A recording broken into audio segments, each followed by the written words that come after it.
like to, it's a pleasure to call this the winter work session 2026 order. Some time with the 82 slides coming. Last couple days, everyone does a lot of work with summarizing and getting to the point.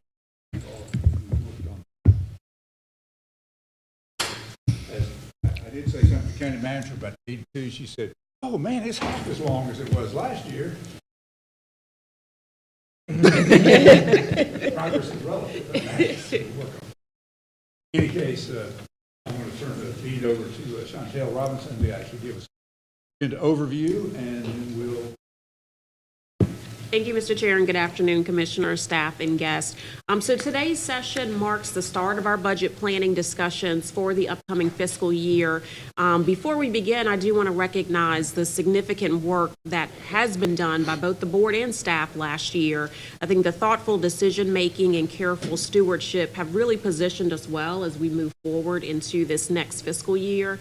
And so this afternoon, we'll review our fiscal year 25 financial results, discuss fund balance, look ahead to the fiscal year 27 budget outlook, and provide a debt update, review some capital improvement planning, and provide an update on some board-directed initiatives. And so our goal today is to provide a clear financial snapshot and begin framing priorities for the months ahead.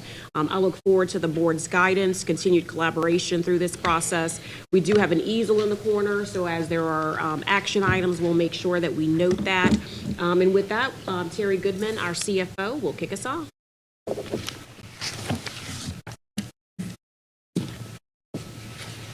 And we do recognize the room's a little bit different, but elections has the multi-purpose room, so we will do the best we can with our equipment. Thank you, and good afternoon, Commissioners. Can you hear me okay? All right. First, I'd like to mention that at your seats, you would find a copy of the county's 2025 Annual Comprehensive Financial Report.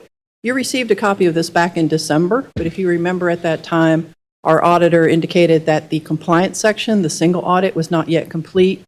They were waiting on information from the federal government that had been delayed because of the extended government shutdown. They now have received that information, they've completed their audit, and you will find the results of that audit in the very last section called compliance.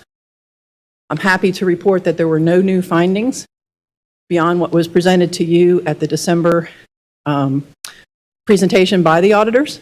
And I'll further point out that there were no written findings on any of our grant programs. So special congratulations, shout out to DSS, Public Health, and all of our grantee departments for an excellent audit. Copy of this is also on our county's website, a digital copy. So if you have anyone who requests a copy, you can direct them there to download it, or we do have a few additional printed copies if someone would like hard copy. So turning our attention to reviewing some of the contents of that report, focusing on the general fund as you prepare, turn your thoughts towards a general fund budget for fiscal year 2026.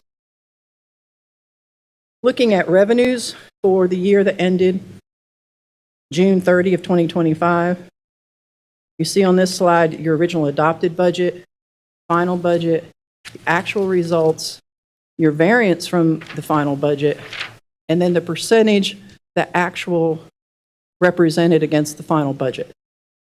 And we'll see as we scan down that final column, because I think that's really an important column to focus on, we see that property tax came in just over 101, which is very, very consistent with historical norms of where we collect on property tax.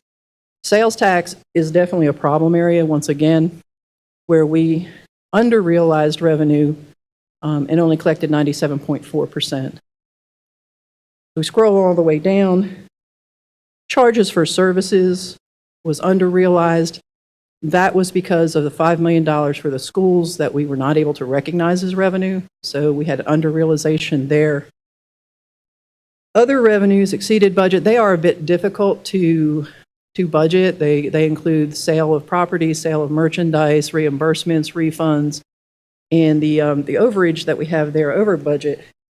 We can look and contribute that to a $2 million payment we received from the city for TransAid, and then also reimbursement from the schools for some overpayment of Article 46. sales tax in the prior year. So I will point out that although revenue collected as a percentage of a budget included from where we ended fiscal year '24, we still are not where the historical norms, which have been more about 101, 102% of budget. So that does present some challenges as we move forward. I'm sorry, I didn't quite hear. Where did you say that the refund on the TransAid was located? In other revenues, Other revenues, thank you.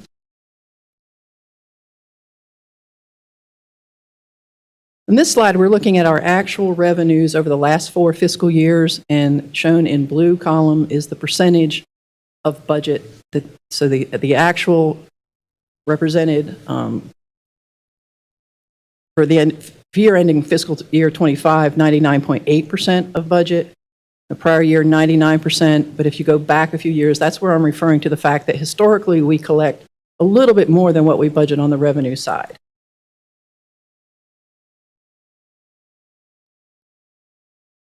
The same. Which one?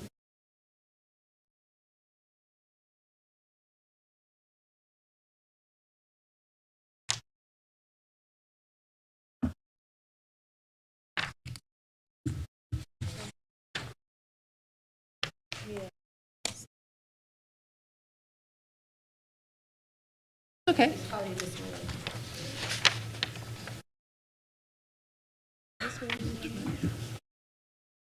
She's on the next, that's the next slide up. You're on the wrong, I think you need to flip your page.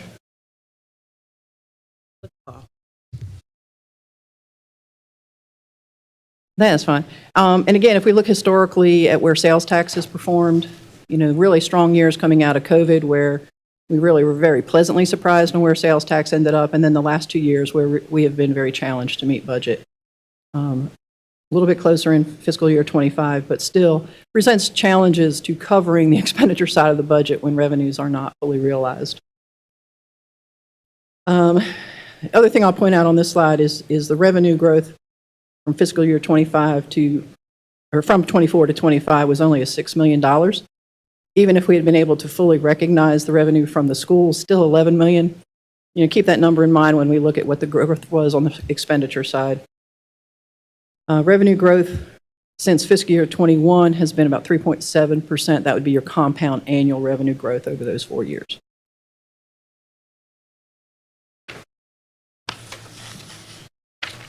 Turning now to the expenditure side, here's a look again at your adopted budget, final budget, actual results, and variance.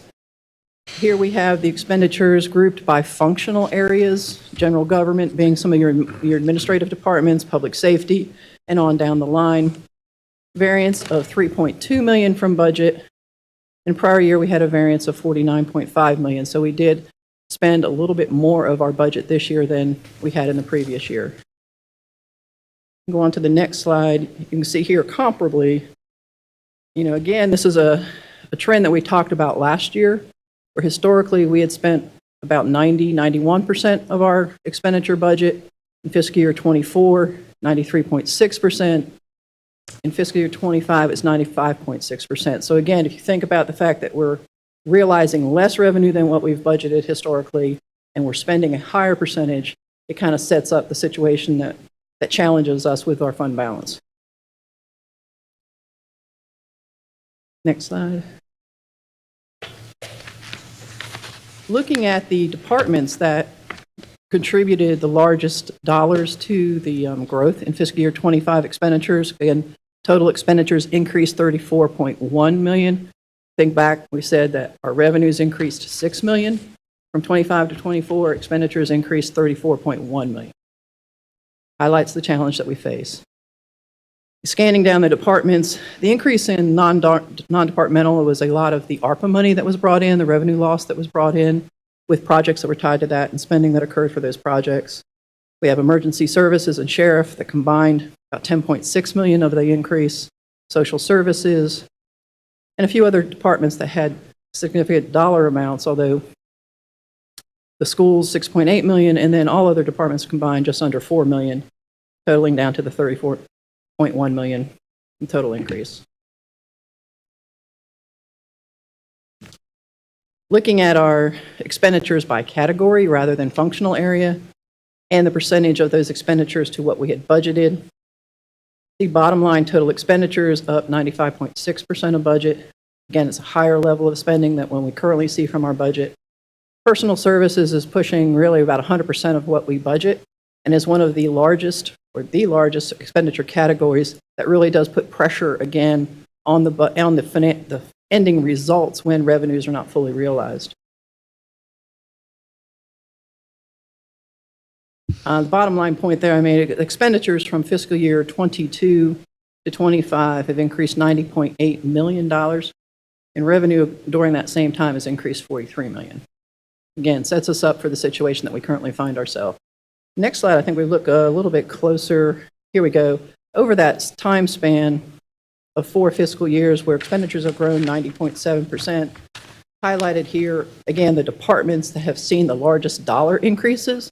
And then in the columns to the right, you'll see what percentage of the budget those spending dollars consumed.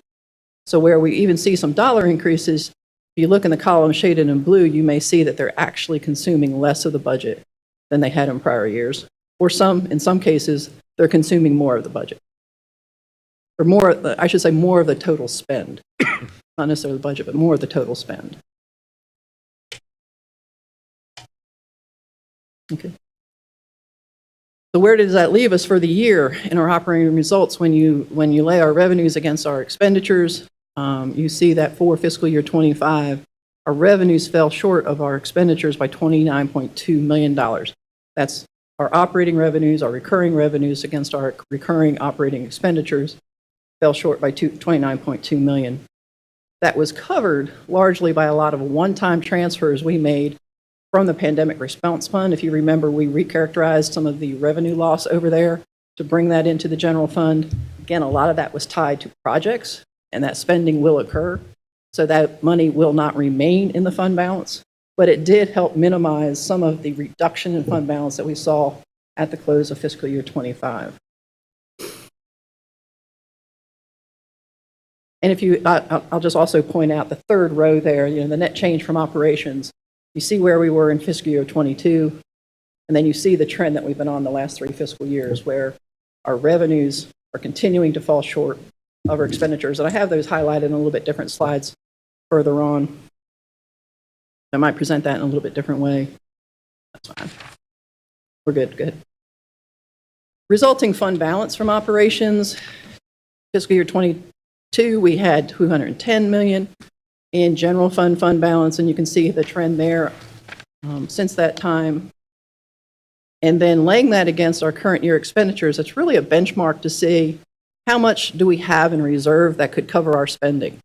If we had, unexpected revenue shortfalls, what can we cover from our savings account? Back in 22, we had 44% of our current year expenditures could have been funded from fund balance had we needed to, and now we're down to 35.6%. Again, very negative trend, and it's showing that we're losing the cushion that we once had to be able to sustain operations where we'd have a revenue shock. The next 3 lines shows the fund balance as a percentage of your next year's budget. So coming out of 22, how much fund balance did we have to cover the 23 budget, and then on forward? So coming out of 25, we have 34.2%. Fund balance could cover 34.2% of your fiscal 26 expenditures, and that's down from 36% in the prior year. All this to say that the financial cushion provided by fund balance has continued to decline, and that is obviously the area of concern that we have. Okay. Just really here to summarize what we've already touched on. Operating revenues for fiscal year 25 fell short of operating expenditures by $29.2 million. The gap was largely covered by one-time transfers from the Pandemic Response Fund and a few smaller transfers from the Capital Project Fund. Expenditures since 22 have grown almost $91 million, while revenues have grown $43 million. That $47.4 million gap has been funded largely by reductions in fund balance and one-time transfers. Again, not a sustainable model, which we talked about last year. And again, I'll say that a lot of this is going to sound very, very familiar to last year, and you'll say, well, didn't we cover this ground? But if you remember, At that point, we were 6 months into fiscal year '25, and that budget was crafted kind of under the old style approach to our budgeting. And so you would expect to see that the '25 results are going to be very similar to what they were in '24.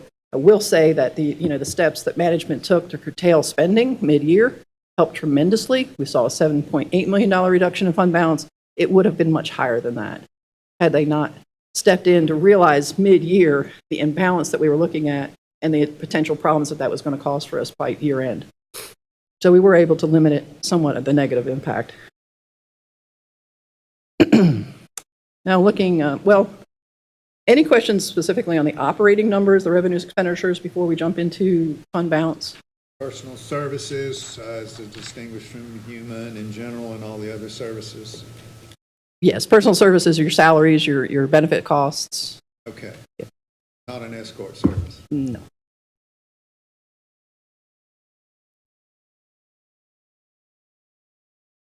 We're ready. You saw this slide last year, but I thought I wanted to touch on it again because you hear us talk about fund balance so much. You're probably tired of hearing those two words, but why is it important? And really, at a very, very basic level, it's important because it does provide some essential cash flow for operations for the first 6 months of our year. You think about the fact property taxes, Amanda can tell you, most of them are collected November, December, first week in January. But we start writing checks to pay salaries, to pay the schools, to pay debt service in July. So we need a stash of cash to be able to spend until the majority of our revenue is collected mid-year.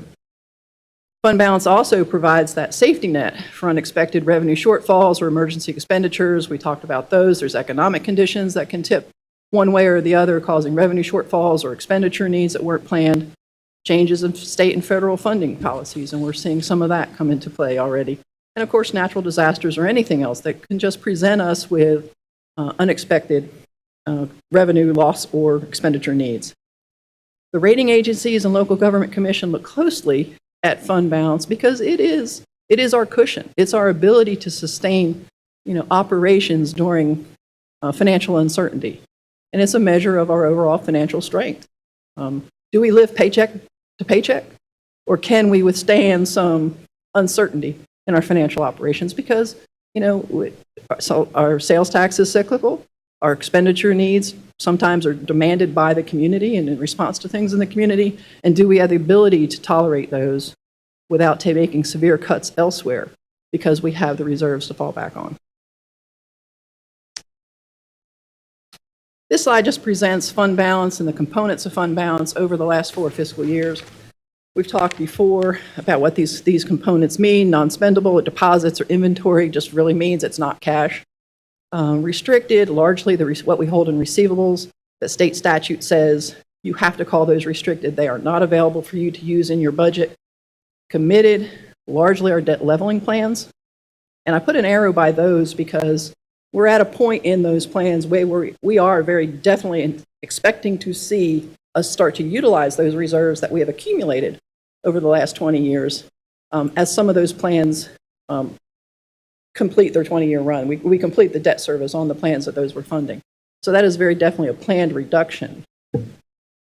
So just to clarify for folks listening, that is a planned use of those expenditures, therefore doesn't ding us in our bond rating. Actually, it does, even though it's planned. Like where it has helped us in the years past, because we've been accumulating those reserves and our fund balance looked really great, that's fine. Now we're going to use it for those intended purposes, but it still does reduce our fund balance. So when they're doing their calculation, it very definitely will reduce the fund balance that they have to look at. I should say, for people who look at the size of our fund balance overall and think, oh, you've got plenty of money there, one of the things they don't realize is that is committed money. Yes. And that it cannot be used for other purposes. It is committed for debt service, restricted, absolutely cannot be used. The state says, the statutes say that's not available. You must hold that out of your budgeting. Terry, why don't you just have a brief explanation?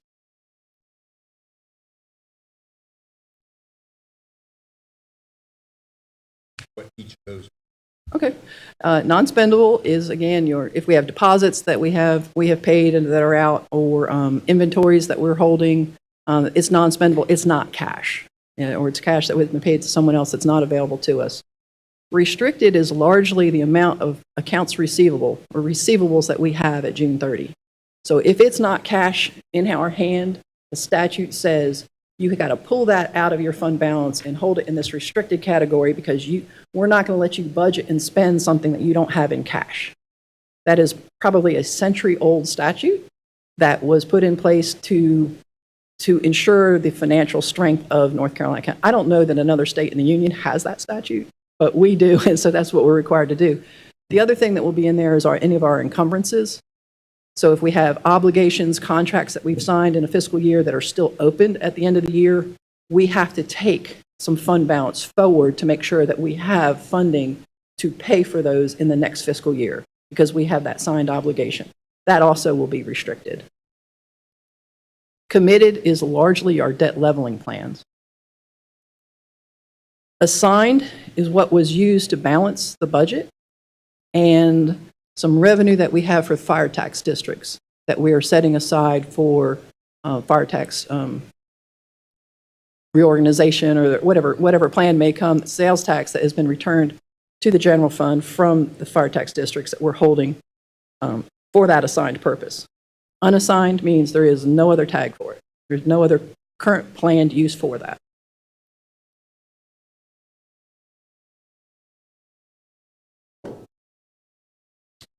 Okay, these are ratios that we shared with you last year, the way that Moody's looks at our fund balance, and S&P. And I will say that Moody's looks at all of our governmental funds, not just the general fund.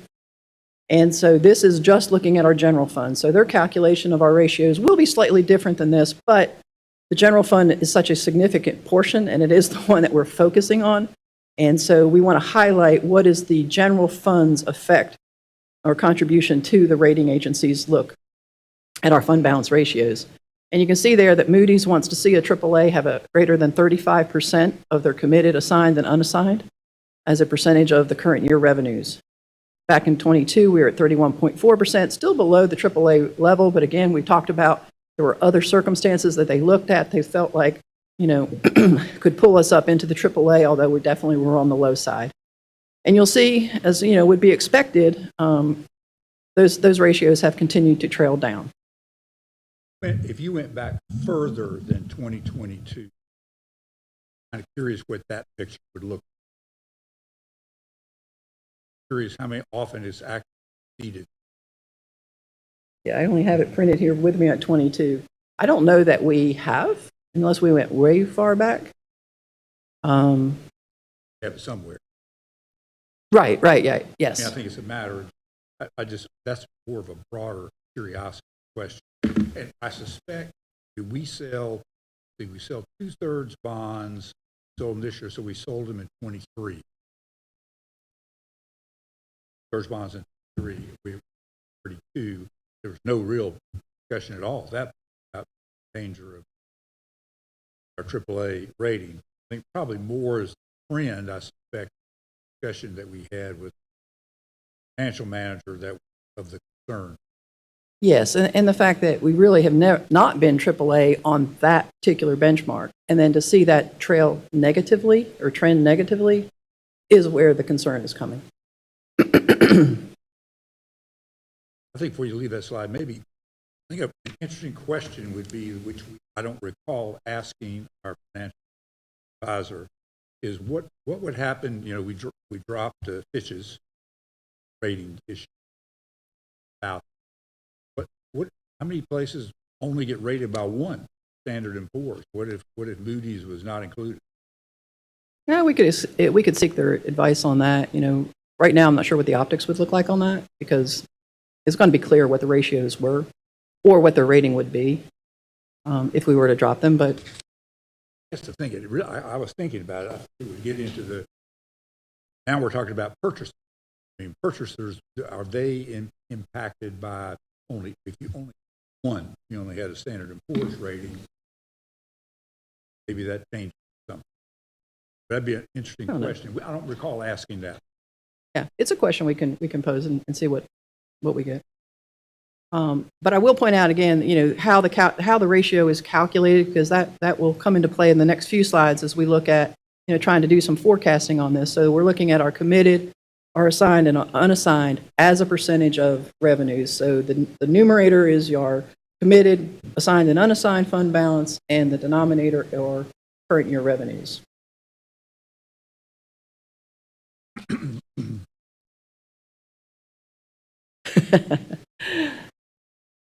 Here, we really have touched on this, but I thought presenting the information this way might give a different look or different focus on why we are in the current situation that we're in. And so this is our operating revenue and our operating expenditures side by side. So operating expenditures are shown in orange, operating revenues are in blue. I went all the way back to 2015 and looked and put those side by side and looked at from 2015 to 2019, you might say the pre-COVID era. Our compound annual growth from revenues was 2%. Our expenditure growth was 1.4%. Moving into the COVID years, 2019 through 2021, revenue growth exploded to 6.3%. Remember, sales tax went unexpectedly through the roof. A lot of intergovernmental revenue was coming our way. Expenditures also grew. We had the cost of responding to the pandemic, as well as personnel costs, all of which, accelerated our expenditure growth. But our revenue growth still exceeded our expenditure growth. Coming out of the pandemic, looking from 21 to 25, we see that our revenue has settled into kind of a more predictable, stable pattern of 3.7%, but our expenditure growth has remained at that elevated 6.5%. A lot of that is tied up in personal services, recurring costs that happen there, but our revenues have returned more to a normal rate. All of that, again, just to kind of show, like, well, why is it a problem now? It wasn't a problem 7 or 8 years ago. These are the dynamics, behind that's causing the challenge that we face. In the next slide, this is looking at year-to-year growth. So our year-to-year change in revenues compared with the year-to-year change in expenditures, not a compound growth like the previous one, but year-to-year.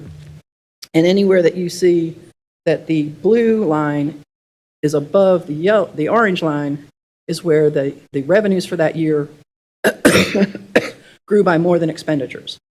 And again, you can see around fiscal year 22, our expenditures year-to-year have continued to grow at a faster rate than our revenues.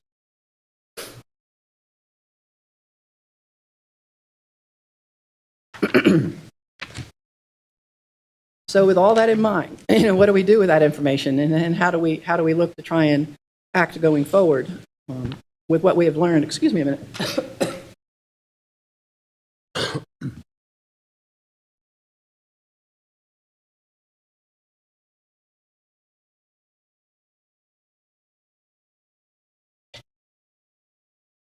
Again, we had this conversation this time last year of what we were seeing coming out of 24, and we attempted to make some corrections in 25, but obviously the budget was already set. And you did take the initial first step. For fiscal year 26, you adopted a structurally balanced budget where you were looking to match recurring revenues with recurring expenditures, and to reduce the amount on which you were relying on fund balance or relying on the fact that revenues will exceed budget and expenditures will stay at that low 90%.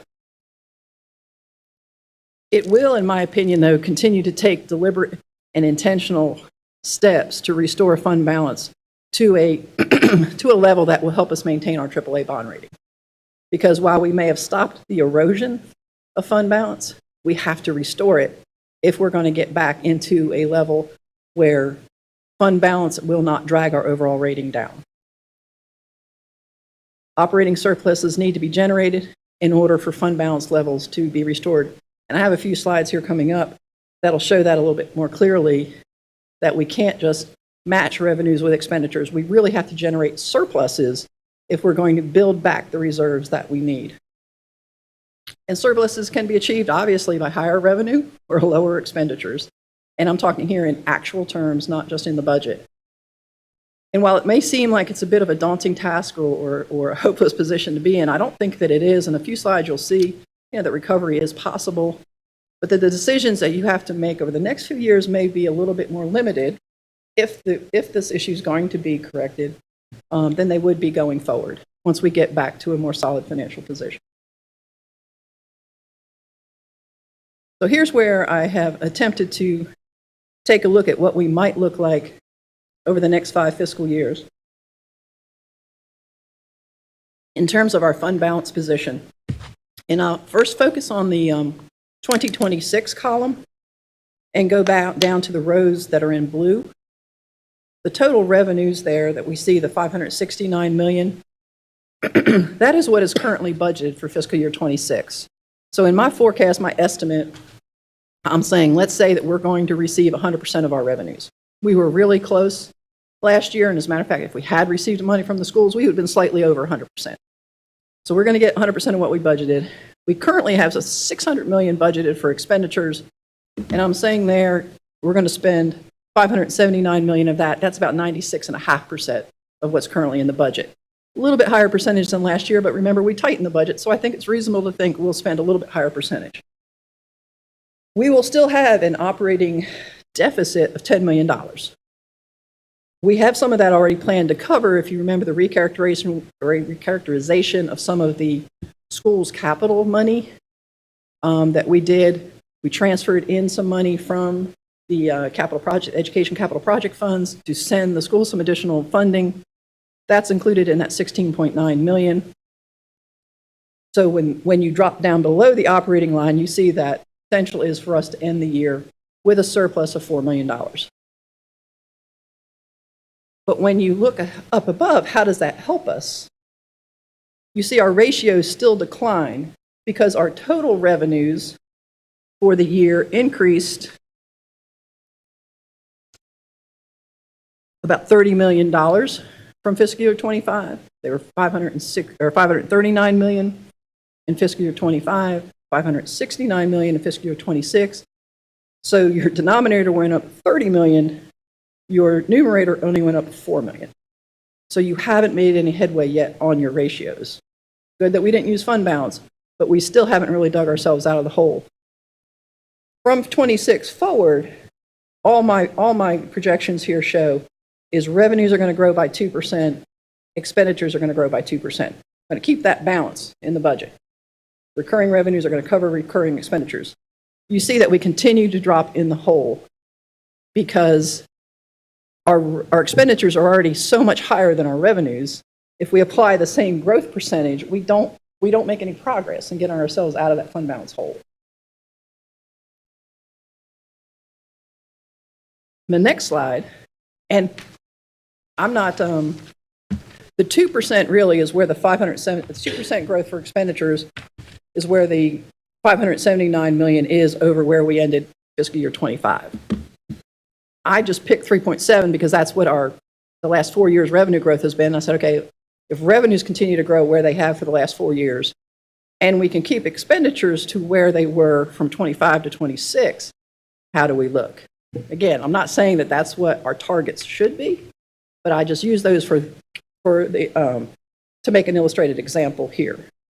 So if revenues do outpace expenditures, then you can start to see that we generate some operating surpluses, and we can actually start to move the needle a little bit on that fund balance ratio that we're focused on. We are starting to restore that because we're generating surpluses.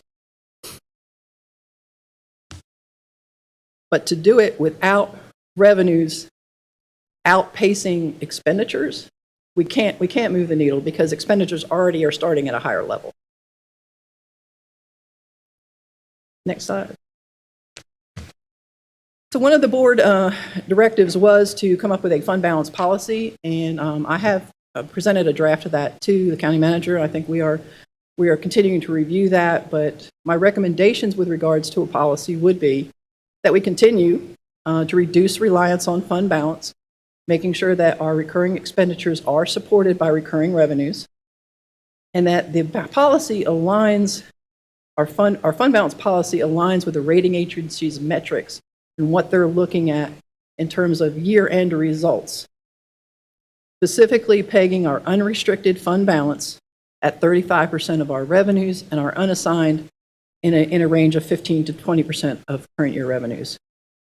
And then to prepare a 5-year forecast, as we're going through the budget, if we have our spending requests in from departments, putting those into the model that I just showed you, what level of revenues do we need to not just cover those expenditures, but to start to make progress in reversing fund balance position that we're in. To conduct that type of forecast each year as the budget is being adopted, so that we see the ultimate effect that we think we'll have from that budget on our fund balance position, whether or not it's going to help it or hurt it. Gary, can I make one other comment? Think about that 5-year projection slated for 2028. That's retiring some debt. The debt discussion is going to bring all that out. And if we were, I feel sure that there'll be some additional debt probably included in it, I would think. That's been targeted and discussed for some time, I mean, 12 years bond issue. So if there's additional debt taken on, say, round numbers, like additional $100 million in debt, $400 million bond issue, $300 million covered by expiring debt. The extra 100, then that immediately, the debt leveling plan will, by just mechanically, end up with a substantial increase in actual fund balance. I mean, that'll start over again, because now we'll be back into the interest heavy, we'll be building up a huge fund before we start paying it down. And then that in any kind of 5-year plan, factored in too, because that's going to make a huge difference if that, with several scenarios.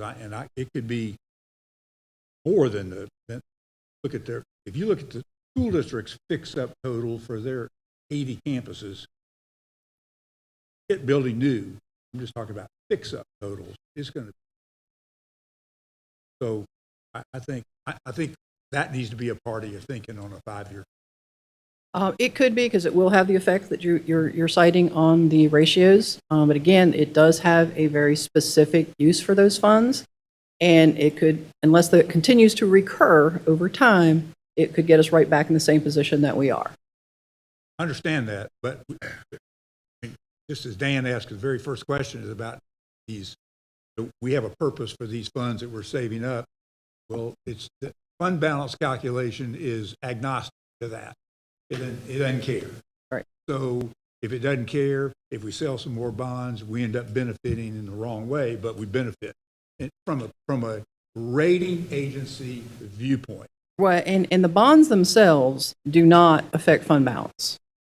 No, it's the debt leveling. It'd be the plan. property tax The that may be leveling levied. plan, property tax that Yes. is set aside Yes. to retire Yes. that debt for that specific purpose. Correct. Is what affects. Right. Because we have a debt leveling plan, the bond issue triggers.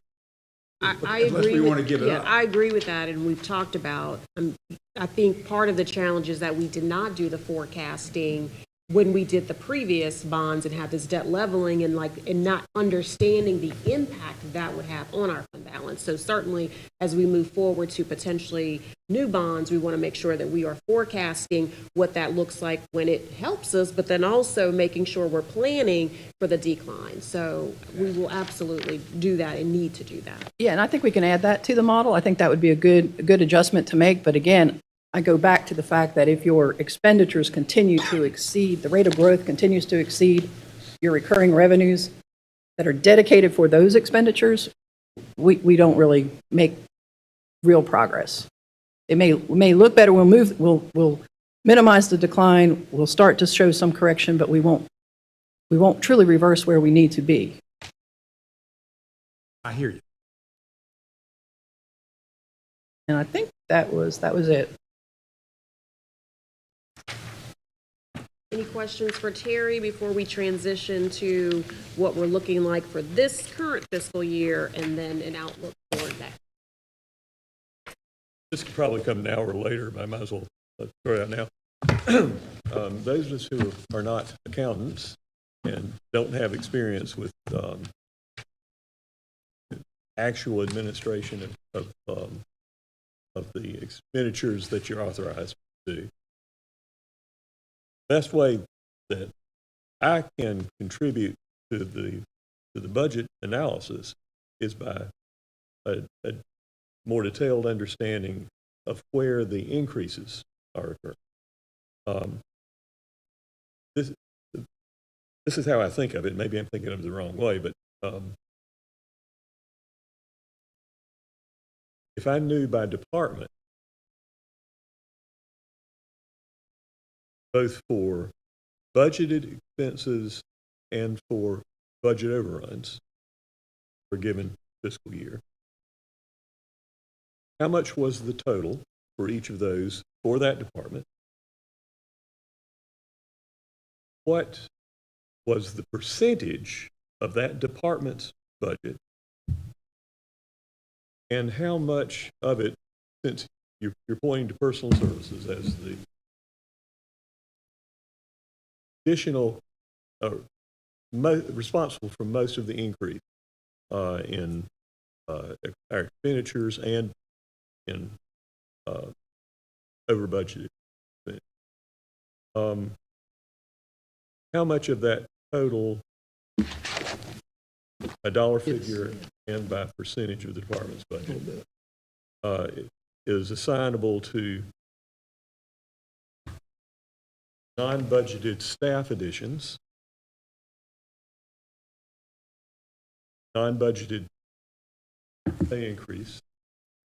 Presumably that's going to be very little year to year. And how much of it is overtime?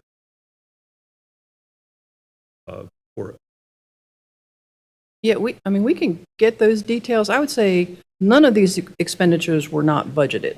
We're not seeing budget overrides. We're spending a higher percentage of the budget, and we're not realizing as much revenue. I did have the one slide that showed, where the dollars were over the last 5 years, the dollar increases and the percentage of the budget. Is that start to get? No, I mean, We had a lot of vacancies budgeted for them, but we started filling all those vacancies. And the money was budgeted with vacancies. yeah, but That was in this 5-year look back, that was a big factor.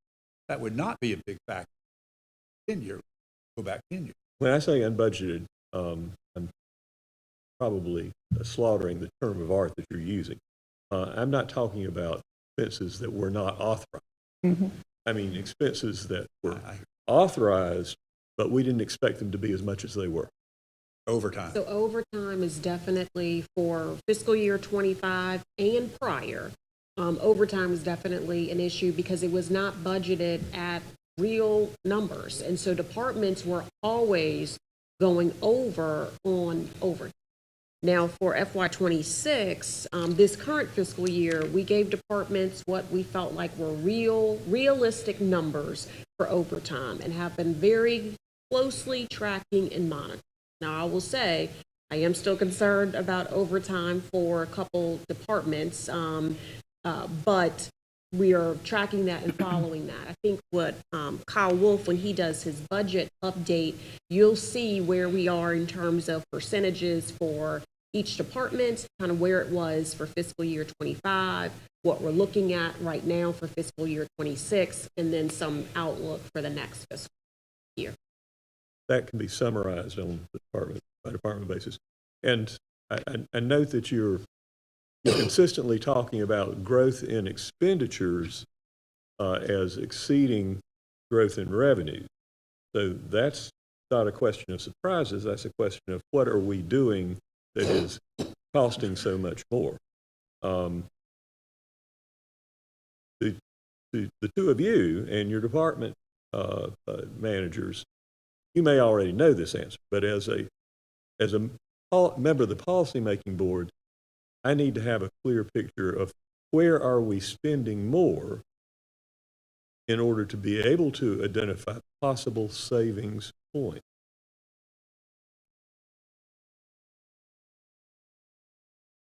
From a policymaking point, I would want to know how you plan on in department, what's being said.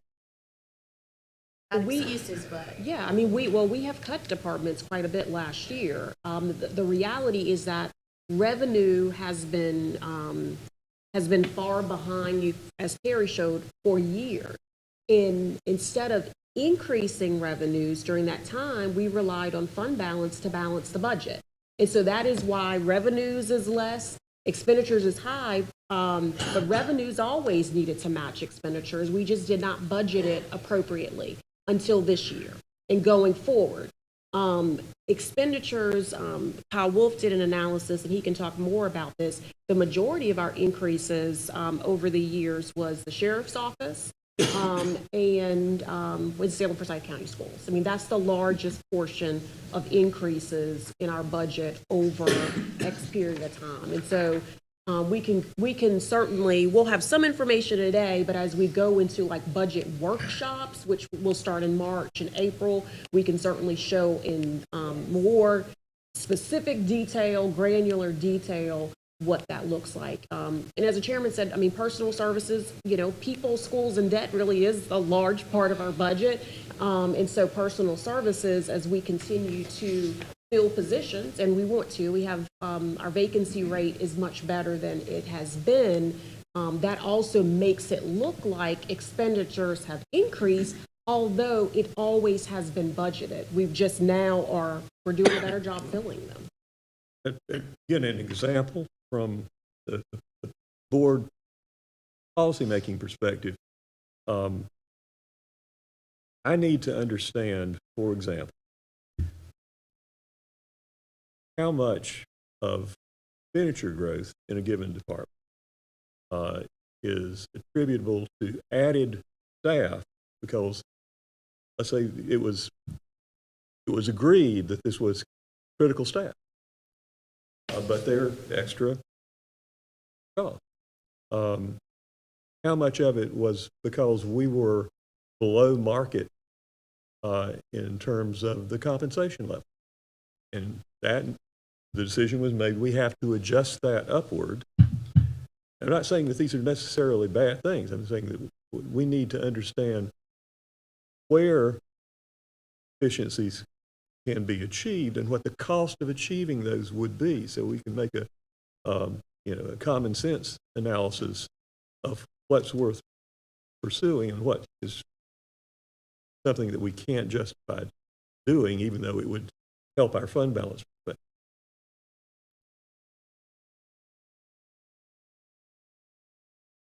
All right, we will switch gears to Kyle Wolf. He'll start talking about our fiscal year 27 budget outlook. Good afternoon, Commissioners. So as we look into our FY27 budget outlook, a good place to start is our current year. So we're looking at FY26. As you'll recall, the adopted budget was balanced at $591,011,518. And again, you can see this is on the revenue side, the source of revenue. 59% of that revenue was property taxes or is property taxes, and 19% is sales taxes. And then you can see the other categories as well. Intergovernmental would be our third largest as a percentage and as a dollar number for our revenue sources.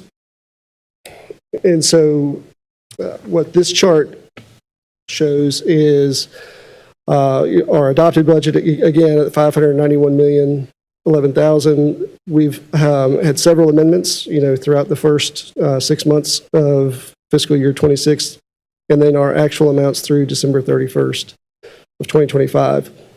You can see the percent of budget of revenue that's been realized through 12/31/25, and then the last column is where we were through 12/31/24, just as a year-to-year comparison. So you can see on the taxes side, 61.7% of revenue has been realized compared to 57.4% the year before. 33.9% of licenses compared to 28.8, 33.8 to 35. You can see all down the line. Through the first 6 months, again, so we're at 54%, 54.7% of revenue that's been actually realized, compared to the 52.7% that we were at a year ago. And Kyle, just to clarify on taxes, some of that just has to deal with collections, timing. So just because it's 61% doesn't necessarily mean we're doing better. That makes sense. It's about the same. Yes, that's correct. Through the one of the things that, in talking about fund balance, we made a very concerted effort in the FY26 budget to not appropriate fund balance, except for really what we had included in the adopted budget was largely related to debt leveling. Almost all of it was for debt leveling. It has been amended. The amended budget has, essentially tripled from 9.7 to 27.5. And I just to kind of break that down, $8.5 million was appropriated as part of our interest earnings debt item back in August to assist the school system with their repayment to the state. So that $8.5 million is something that we had to do really just to kind of, again, clearly show that what we were doing was we were using interest earnings for that $8.5 million. But we also appropriated fund balance again, but we will not spend that $8.5 million, if that's convoluted explanation there. We've appropriated about $800,000 from the countywide fire overlay for, I think it was about 4 or 5 different items for the countywide fire service. There was $5.1 million that were encumbrance rollovers from the prior year. That was in that the committed fund balance, restricted fund balance that Terry looked at before. We had $1.6 million of vehicle funds that were were left over from last year to help purchase vehicles for this year. $290,000 from the airport fund balance, which again is totally dedicated to the airport. And then there was $1.2 million that was really previously approved economic development projects. We also had some money that we had to transfer from one fund, and then a scrap tire payment to the city. So, I think the best way to describe this is, although this ran through fund balance, there were actually other funding mechanisms to pay for. Just more of an accounting method that it goes through fund balance at one time. Fun. On the expenditure side, so again, you can see the $591 million and how it was budgeted by service area. Again, education is the largest portion there at $195.8 million. Most of that goes to the school system, and then Forsyth Tech, and then a small, very, very, very small part to the cooperative extension is in there. Public safety is at 107.4. That's obviously our sheriff's office and emergency services are the big drivers in there. Health and Human Services is at $97 million. And again, that's really DSS, public health, our animal shelter, and Health and Human Services and behavioral health are there. Debt service, again, $86.5 million over there on the right-hand side. Again, a significant portion of that is towards education, so you could really see where expenditures are budgeted in the current budget. On the expenditure side, for kind of a mid-year look of where we are, again through December 31st, this is a breakdown by spending categories. So personal services, again, that's our salaries and wages, our employee benefits. You can see we are 47.3% through December 31st. It's a little bit lower than the prior year at 47.7%, but pretty much really right on track. Professional and technical services, you can see there. Purchase services, those are really our contracted services that we have. And as you go down the line, you'll see, again, debt service is down there. And then payments to other agencies is a significantly large portion of our budget, and that is mostly related to the school system again. And so you can see we are at 52.6% of the budget being spent on payments to other agencies. We did front the school system a little bit of money. I think back in August, I think we provided more than our 1/12 allocation to the school system back in August, and so that's why if you think about it, obviously through December 31st, you maybe be at 50% of expenditures if all things being equal. And so again, we were at 52.6% versus 48.3% the year prior. Any questions there?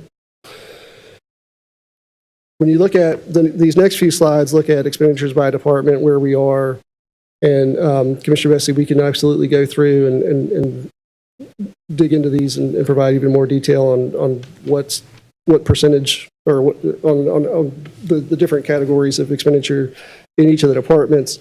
But again, this is a department by department look, and you can see where we are as a percent of budget compared to the prior year. Emergency management, actually through December 31st, we had not actually made a payment for any of our city county departments, but that has since, we're actually, I think we're basically at 50% now for all of our city county departments. But as of December 31st, we had not received an invoice from them. And so that's why it shows $0 being spent, but we're actually really at 50% now. And so emergency services, again, is a little bit lower. The sheriff's a little bit lower. Family Justice Center, marginally higher.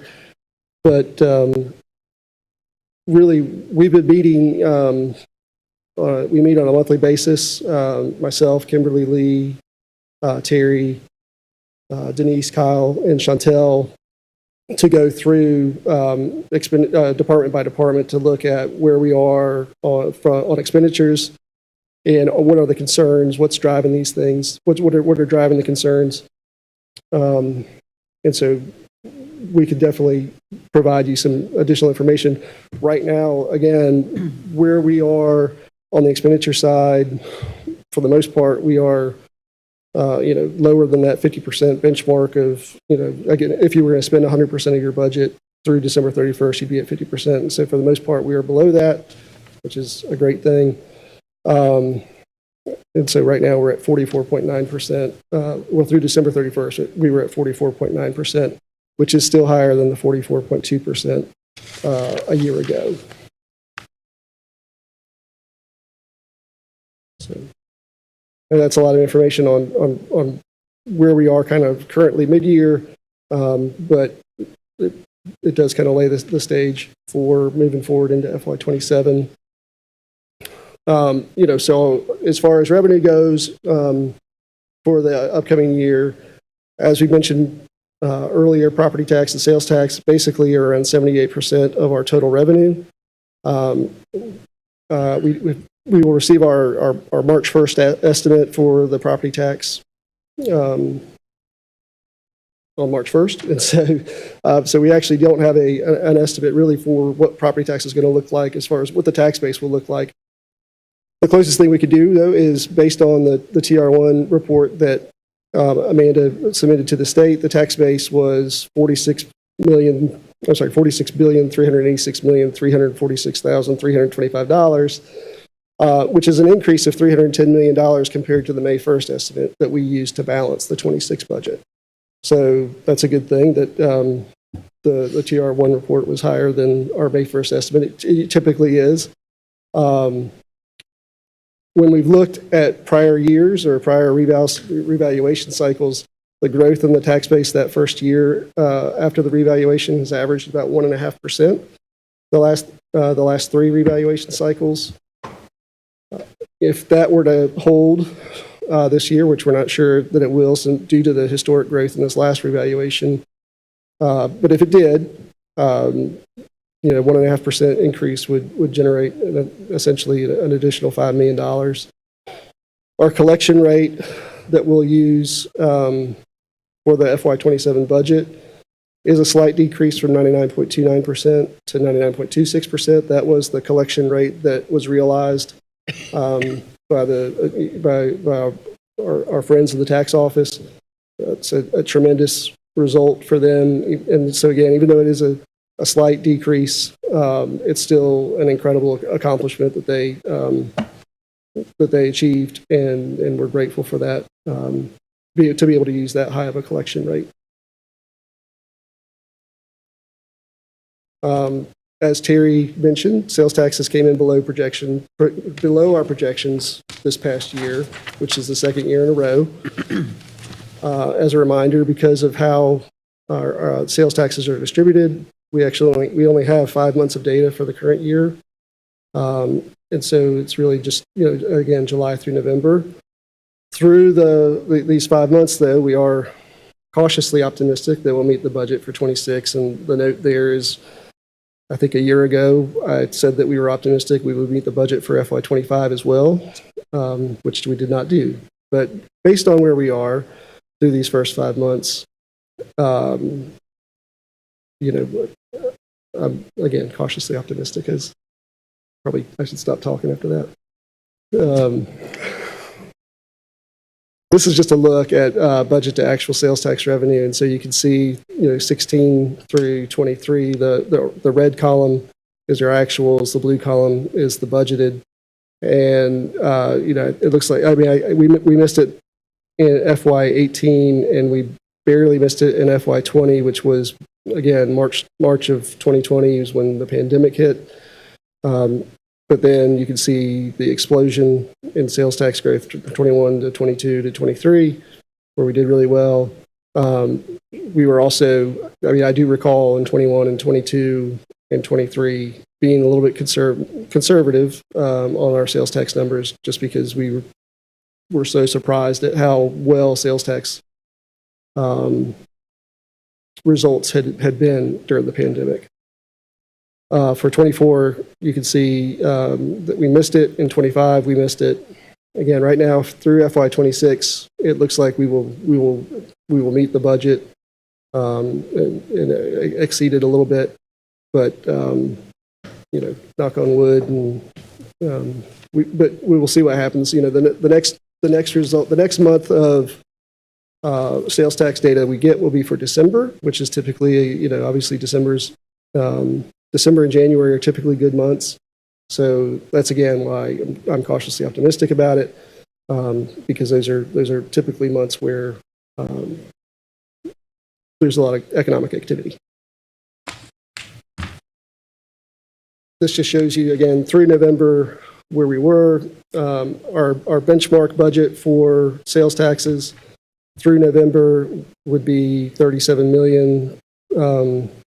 Basically $37,016,618 for that Article 39, 40, and 42. And we are at $37.8 million, so we are $792,000 above where we would expect to be through November's budget. On Article 46, we're about $1.2 million higher than we would expect to be through November. So again, that's really what's driving our optimism. Refunds are what's driving our maybe pessimism, because refunds are very low right now. So you can see that we are at 3.8% through these first 5 months, which is significantly lower than where we've been over the years. I think we've averaged essentially around, I want to say 9 or 10%. So because refunds are so low, that's what. When I open the sales tax report on a monthly basis, that's one of the first places I look, is to see what the refunds did. And so far through the first 5 months, it's very low. As that normalizes, as the sales tax refunds normalize, that budget to actual will be impacted, I guess is what I would say. So. Other revenue drivers that we have for FY27, we've got the impacts of the one big bill that the federal government is shifting some costs to the state that are not being fully absorbed. Specifically, what we've heard, there's an administrative reimbursement rate for food and nutrition services that's being cut from 50% to 25%. It could be an impact of $1.67 million.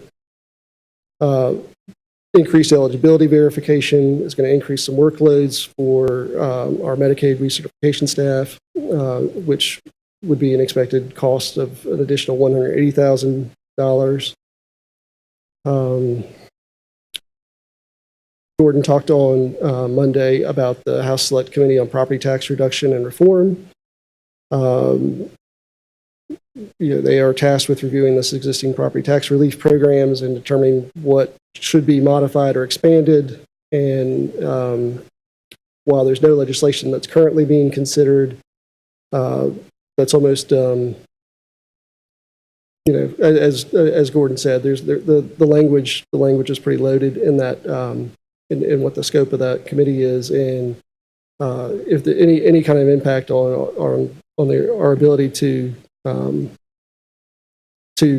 control the property tax rate would be really harmful. Again, 59% of our revenue comes from the property tax.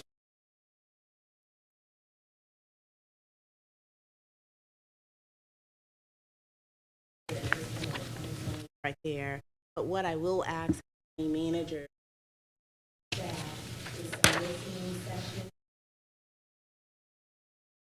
talking about what the implication, what this is, and what that we need to get ahead of that. We are already planning county management updates and listening sessions for late March, early April, surrounding just updates, budget process. And if this is still churning, then we will absolutely, thing by that time, because Looking at Commissioner Wizenhut, asking her, is it turning? it's currently churning. And I guess I'll clarify that by saying when I say no legislation is being considered currently, it's really, on the House Select Committee website, there's no attached bills, I guess is what I would say. And obviously the Senate has a committee as well now. We will absolutely be monitoring that very closely. Can I go back quickly to the historical data on the sales taxes? Some factor changed in. I'm sorry, which year? Going back to the historical of the sales tax, some factor shifted effective with fiscal year 24 budget. Were we less cautious in how we estimated projected sales tax revenue beginning that budget year, or were there surprise market factors that shifted it from several years of sales tax revenues being higher than budgeted, a couple years of sales tax revenues being lower than budgeted? Yeah. So I'm trying to think back in 24, what would have. It looks like you budgeted what you actually received the prior year. Like you budgeted what you actually received in FY '23. Yeah. Actually budgeted a little less received the prior. I knew that the federal dollars going families and whatever else basically drying up, so that freight line was a reasonable estimate. But surprisingly, went up.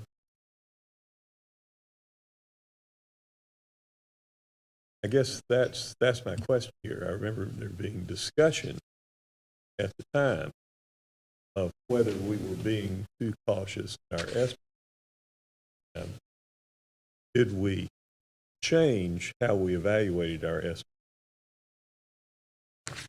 Were we in fact not being too cautious in our estimates earlier? And basically the shift was a factor that we have under our control that we may want to reconsider. Or were these just surprise factors in in the market, domestic sales that we can collect in state. Post-COVID blip. Was that? And we usually get estimates from the state as well, that's considered.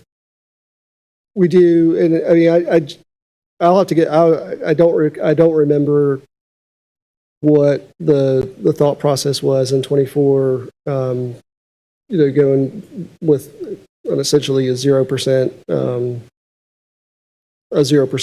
budget over the current year estimate.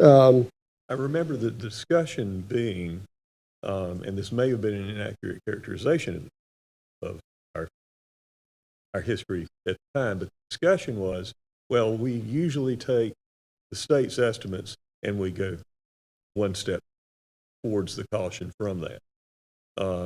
And I do remember that discussion last year because the state, I mean, I do, and the state typically does say, we're estimating, 5% growth, and that's a statewide estimate. And so it's not necessarily targeted to your local area by any means. And so when the state, when the state estimates that there's going to be a 5% increase in sales taxes, that may very well happen, but it's going to be spread. There are going to be some areas that have a decrease, some areas that have an increase. I can't remember if that was in 24 or 20. I thought that was this past year that we had that discussion, but I'll dig back into it. yeah, and I just want your best judgment on Sure. what the answer is. Was it attributable to our saying, well, actually the state's not being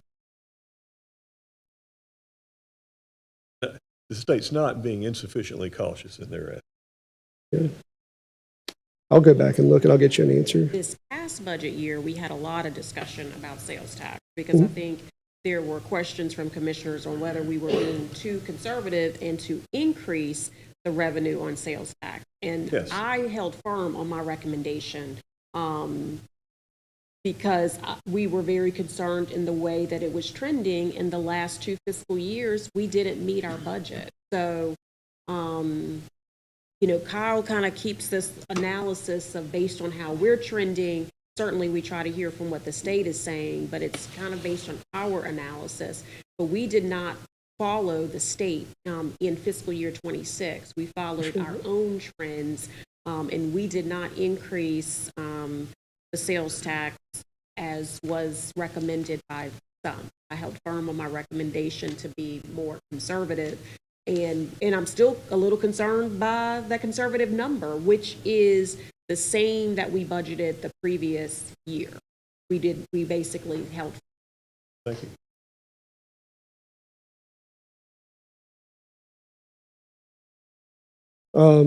In terms of expenditure drivers, as Chantel mentioned earlier, when you look at our budget, again, it really is people, schools, and debt that make up, I think, about 80% of our budget. And so when looking at personal services, compensation, the plan for FY27 is to maintain that 1 to 6% merit increase, which is what we have budgeted in 25 and 26.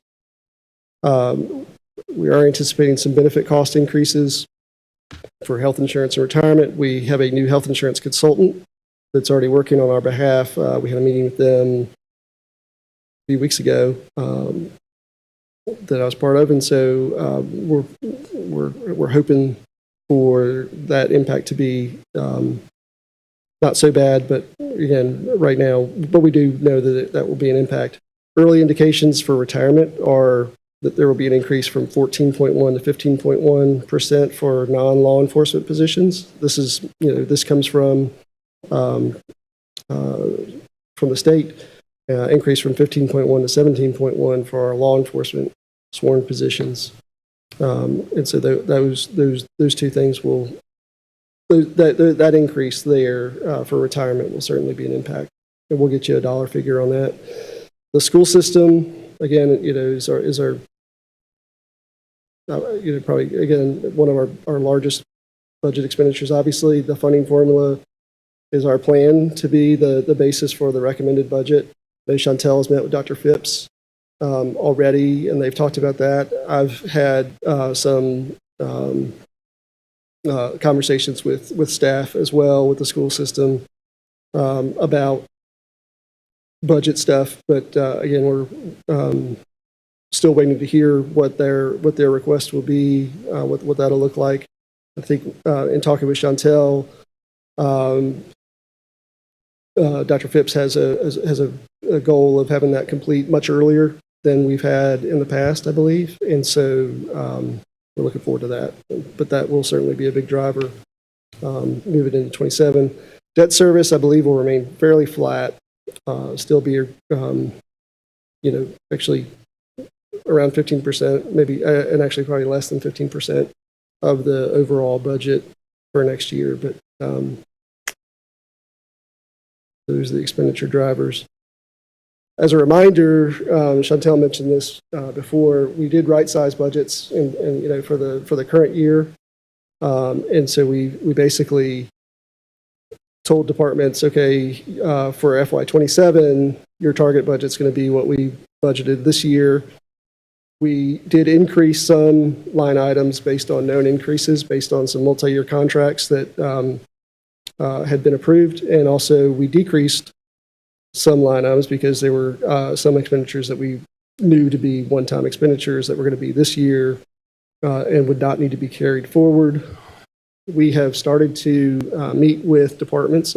So these budget requests were due back in January, a couple weeks ago. Most departments have put their requests in.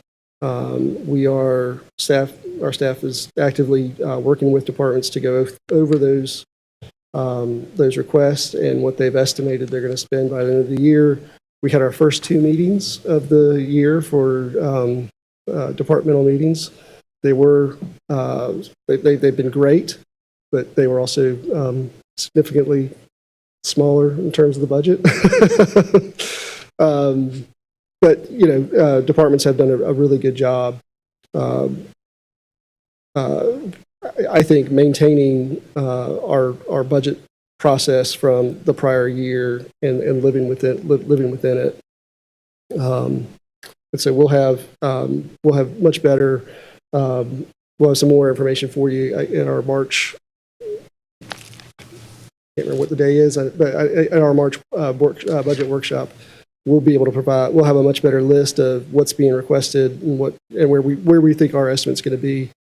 I will say, what Terry showed as far as her estimate of if you get 100% of revenue and what her expenditure target was, it's not far off from where the estimate that I've seen entered into our budget system.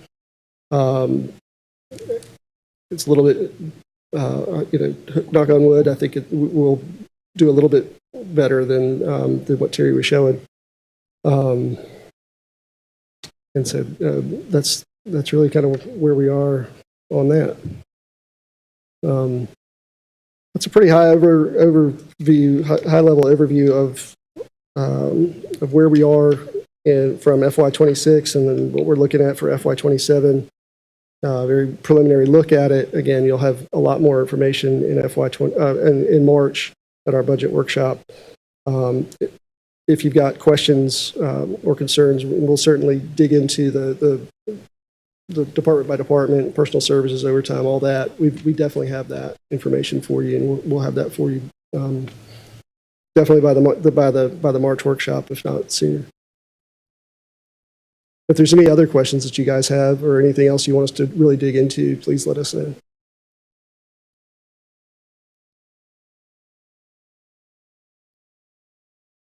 It's like a plane.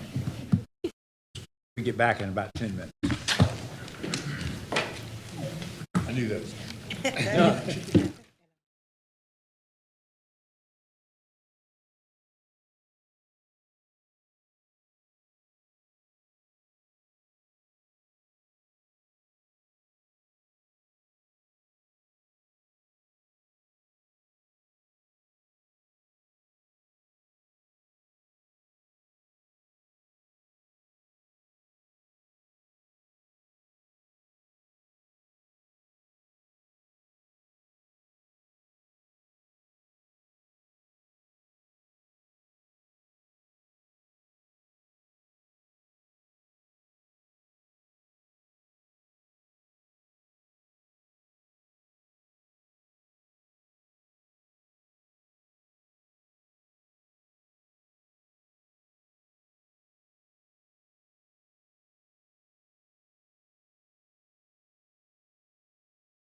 There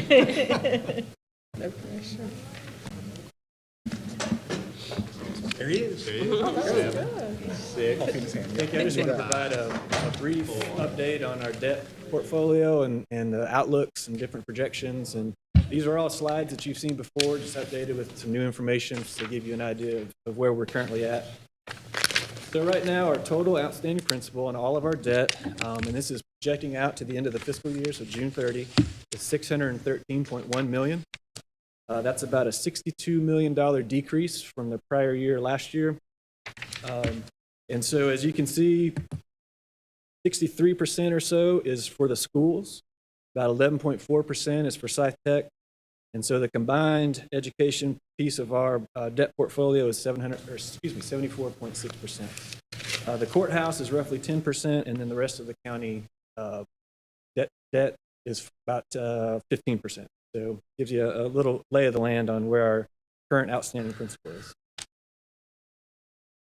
This is talking about some of our new money financing and what we have done in the last couple of years. And as you know, there's a school capital financing plan that was in addition to the 2016 referendum bonds. And so it provided an additional $77.7 million was a plan that we planned around fiscal year 23. So we sold some additional allocation that we had from the actual referendum bonds for $20.9 million that went to East Forsyth. The 2023 and 2025 2/3 bonds were sold, and that we maxed out the capacity on those two sales, and that additional capacity from those two sales provided $17 and $19.4 million to the schools, and those are sitting in reserve for the new Ashley Elementary project. And looking ahead to fiscal 27, the 2027 2/3 bond sale, right now, that's expected to take place on a similar schedule as the prior one. So looking in the spring to early summer when that would sell. And that to get to the $77.7 million that's been the plan all along, it would take $20.4 million of our 2/3 capacity. Purpose on those is to be determined. If you remember, the schools had originally asked for a portion of the 2027 2/3 bonds to go to Ashley Elementary. Because of the timing and that funding not available for that project, there's really no request from the schools on what that additional $20.4 million will be used for yet. And then this one, just a reminder of what the 2027 2/3 bonds will look like. The issuance capacity right now is $36.1 million. And the table there is just a quick way to look at how that is actually calculated. So at the end of fiscal year 25, there was $572.5 million in general obligation debt outstanding. And this is just general obligation debt only. At the end of this fiscal year, there'll be $518.3 million. And so the county will have retired $54.2 million in general obligation bonds in this fiscal year, which means in the following fiscal year, so fiscal year 27, we can sell up to 2/3 of the amount that we retire. So we can sell up to $36.1 million in 2/3.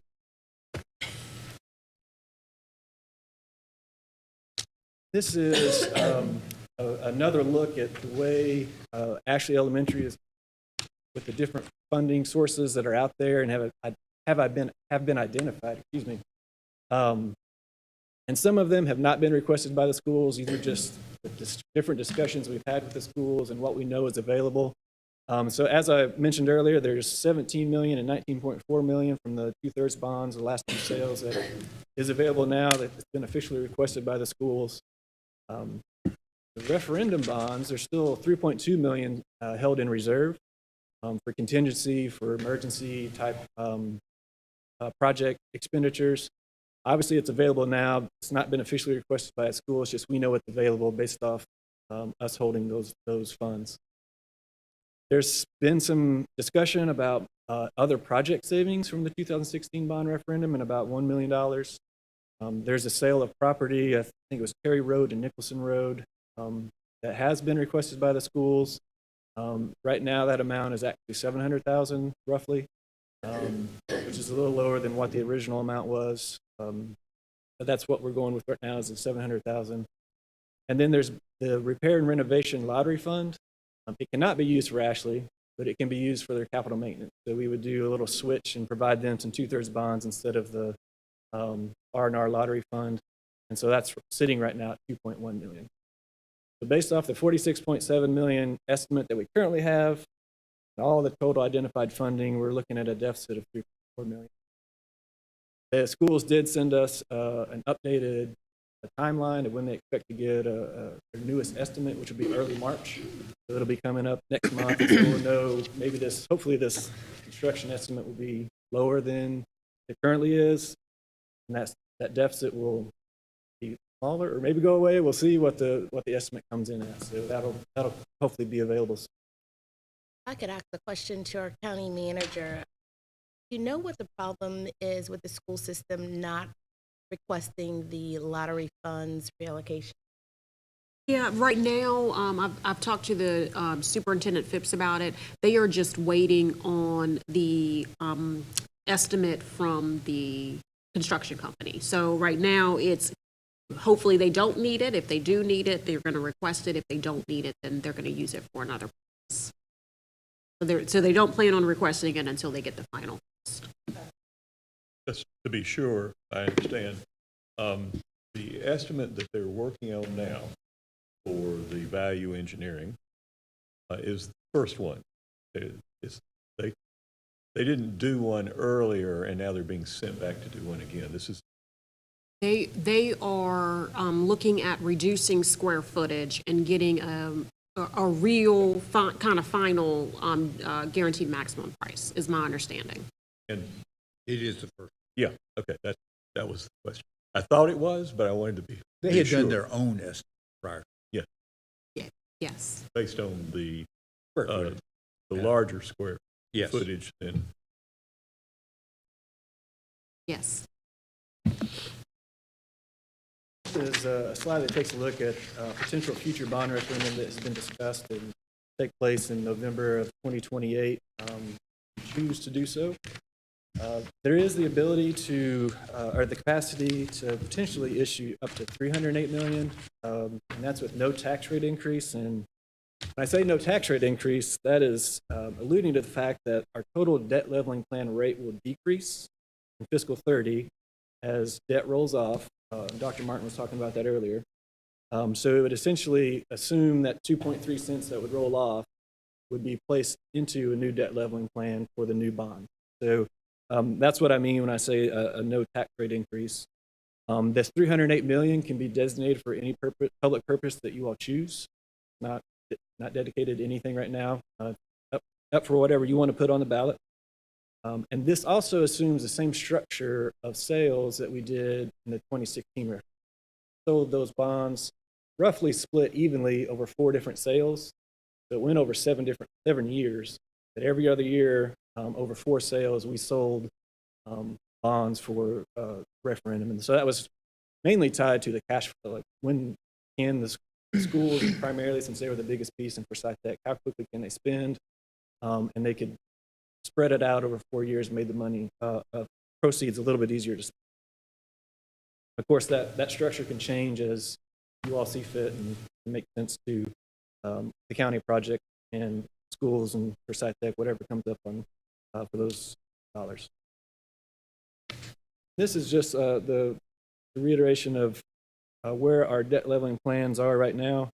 You'll see the first column there is from actually fiscal 25, just to remind you that when the revaluation came, our debt leveling plans also got adjusted for the historical growth in our per penny. And so it went from 11.5 cents in fiscal 25 down to 8.15 cents, so a 3.35 cent reduction.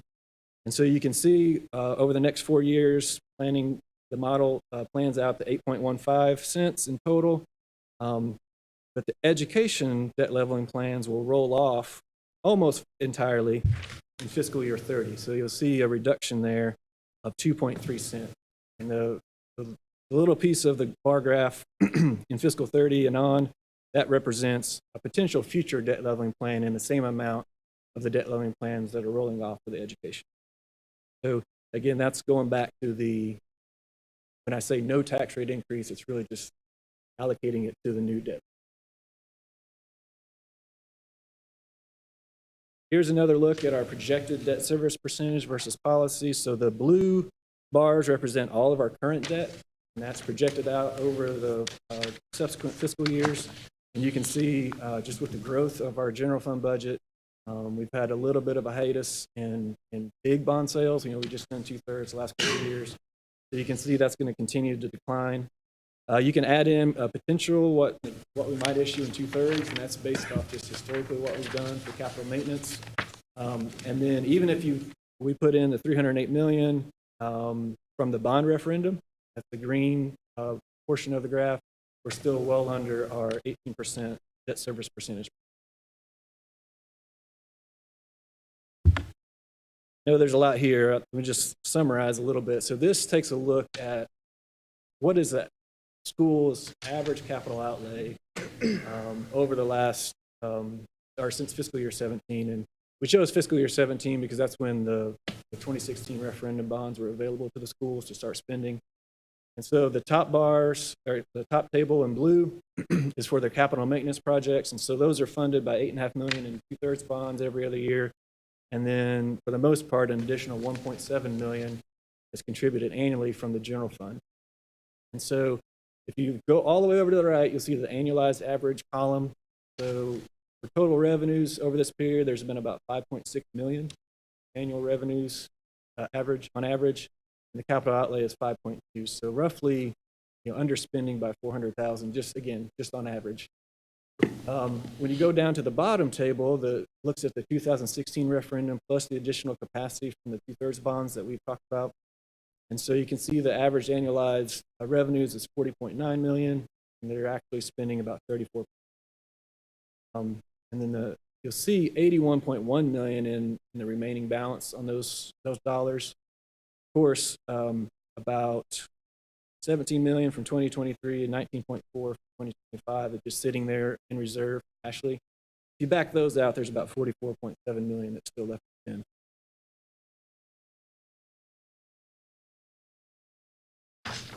Summary, as you know and are well aware, the majority of our debt is related to education, about 75%.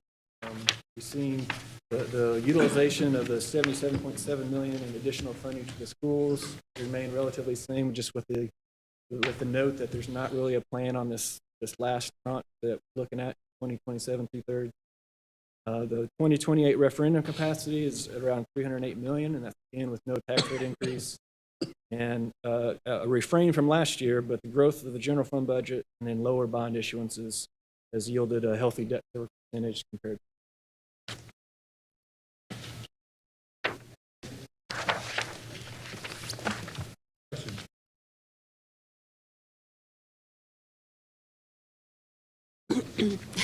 I know never mind.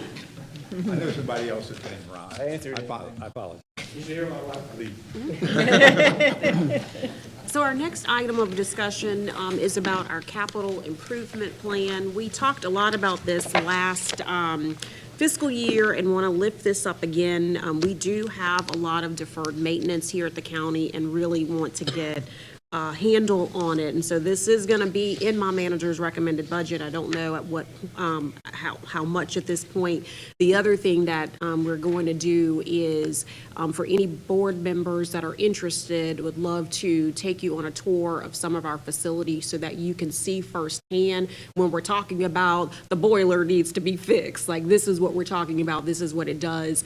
Just to give a firsthand perspective on some of these items. And Kimberly Bussey, our deputy budget director, has done a lot of work in this in conjunction with finance and some others. I won't call everybody's name, but want to provide a high-level overview today, and we'll definitely dive deeper in our March or April budget workshop, and our goal would be to try to get a tour done prior to that. So with that said, I'll transition it over to Ms. Bussey. Good afternoon, Commissioners. Can you hear me okay? I would say a lot of work done on the capital improvement program, and that's been done with a lot of folks in this room here, General Services and Parks, and a lot of other of our department heads on this issue. So, too, sure. So, as a reminder, part of our CIP it was a board-directed initiative, and it was to advance the county's capital improvement plan by identifying sustainable funding strategies and to incorporate the needs of Winston-Salem, Forsyth County schools, and Forsyth Technical Community Colleges. We started this process last year and really took a deep dive into county capital needs. And this year, the goal is to make sure we incorporate the schools so we have a very robust and sustainable funding strategy to bring to you in March. So on this note, and in particular around the effort to develop a sustainable funding strategy, we have in the county developed a new capital development committee.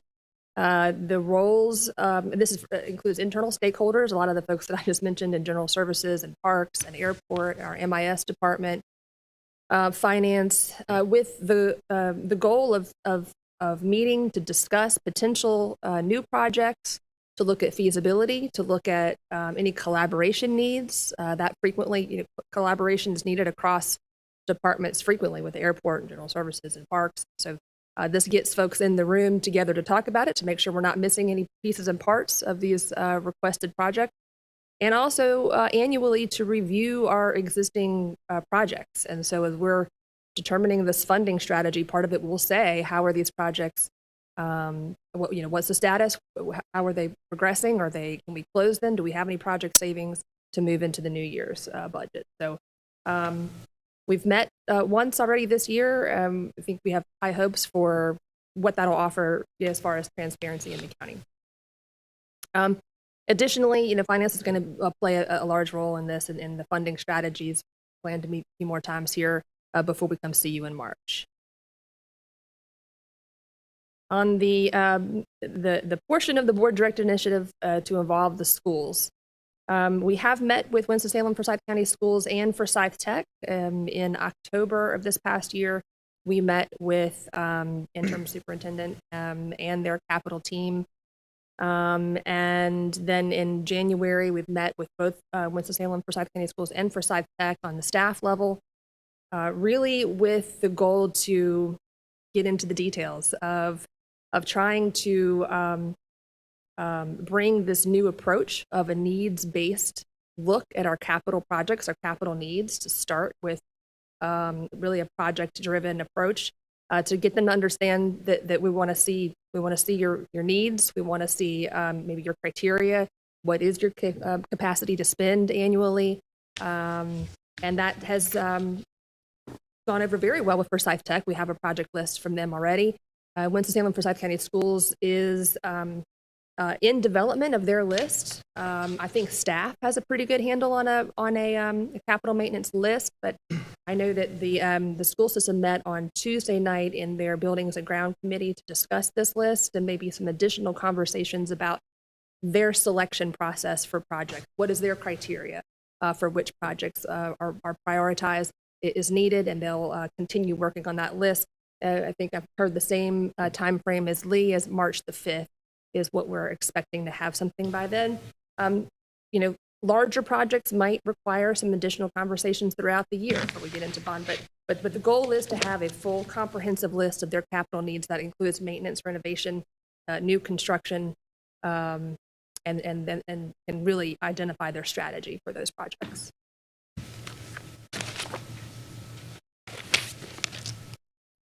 So that being said, I want to set the stage for a real high-level look at the capital improvement program for fiscal year 27 through 32. As Chantel mentioned, deferred maintenance is going to come back to you as a driver of the capital budget. We have a lot of facilities. We've added a lot of facilities over the last few years. Those facilities are aging, and we know that the vast majority of projects that you'll see on this list are in the category of deferred maintenance. This is a look at our historical spending for capital, just focusing in on PAYGO and two-thirds. Two-thirds bond, as Lee mentioned, has been historically what we've used for our county capital maintenance. And PAYGO, there's been some renovation projects included, though not all renovation or maintenance projects. But the scope of this, and in particular the PAYGO funding in blue, is really sort of what we're tasked with finding a sustainable replacement funding mechanism for, right? So as we're looking at the needs, how do we do this in a way that addresses our new fund balance policy or our fund balance needs and is a more kind of proactive, sustainable look at funding our capital. The other thing I would say about this slide is that the majority of PAYGO went to like new facilities or new parks and those types of things. It did not really go to addressing a lot of our like maintenance replacement and deferred maintenance needs. And so I think that's also part of the challenge that we have. Not only are we trying to find replacement funds, but we do want to make sure that we're using it for what our real top priorities are, and that's to take care of the facilities that we have. All the facilities here. I actually have that. I'll get that to Ashley in just a minute to give to you all. So I'm going to show you in this presentation a look at the requests right now at a high level view, but I have a list that gives you each specific project for you to review. And last year, we gave y'all like a packet, and we can resend that out that had like all of the buildings, the age of the buildings, I think a copy of the facilities assessment, needs assessment that was done about 10 years ago that we really didn't tackle a lot of stuff. So whatever's the easiest for you to see, because we have data in a lot of different formats. So whatever would be the most helpful, let us know. I think what I had in mind actually was an examination of the question of whether any of those buildings. You will see that in our capital improvement plan, kind of futuristic. So yes, on some, and then on others, it's just really making sure that we're maintaining what we have. Basically, I mean, it would be convention center.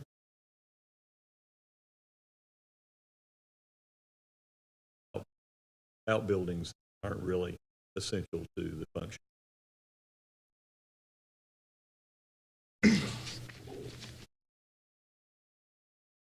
This is a reminder of the structure of the capital improvement program that you will see. There's a few categories listed here: our county capital improvement, then what's for Forsyth County Schools, Forsyth Tech, and we've got kind of an asterisk still in the Spire Tax District Capital Fund. The fire study is here, and so some more work maybe needs to be done to see how that's going to be incorporated, if it's going to be incorporated this year, what that looks for the CIP. And again, you'll see some Horizon projects come to you largely around the topic that you just mentioned. So we know we're going to have here's some replacement costs, or rather some repair costs we have in our CIP for maybe year 5. But on the Horizon issues, we've got a potential for consolidation or for a new build or for some other strategies that we need further discussion on. But we know funding is going to need to be allocated to this or that project, but maybe there needs to be some work done for what the larger strategic plan looks like for that. This is a look again at those categories and how they have historically been funded in the past, and some project types. We talked a lot about this last year. When I bring the CIP to you, we'll talk about these projects in terms of elements, which will be kind of county buildings or the sheriff's office or emergency services, sustainability, and then also in project types, just to kind of get a handle on this level of detail in the amount of projects that we have. I want to remind the board again that the CIP is a planning tool, and it is certainly not a static document. I will come back to you every year. We will meet with our new capital development committee every year to reevaluate. Things break. Boiler was mentioned at the jail. Some things might have to be repaired on an emergency basis, so the CIP will likely change. But the goal is if we have a solid roadmap for where we're heading and can plan the larger scope of the amount of funding we're going to need year to year, hopefully we're all on the same page for where we're headed. And so, but again, that will be determined annually based on our funding considerations for that next year and the county's goals. Things might change. So as we're going to have this roadmap for a 6-year CIP, that very first year of projects, that funding will need to be identified, and that will be included in our annual budget ordinance, which will be adopted again with our general fund budget ordinance in June. So while we're going to have a roadmap for 6 years, we really want to pay close attention to those fiscal year 27 projects and to make sure we have identified funding sources for those. high-level look at requests. Kyle mentioned that requests were due to the budget office in mid-January, and we are still evaluating what those looks like, what they mean for other departments, and and making sure, evaluating and vetting these projects still. So, but at a high level, when we start with Forsyth Tech Community College, again, they've done a great job of getting their information into us timely. This takes a look by project type, and the total of $113 million for 6 years. I will say, caveat, you'll see in fiscal year 27 under new construction, there's a zero or a hatch mark there. That is in error. There is a project there. If you'll see here on the next slide, it's their Learning Commons project that does have an amount of $10.4 million. So that project list that I give you in a moment, we'll have that on the project list corrected.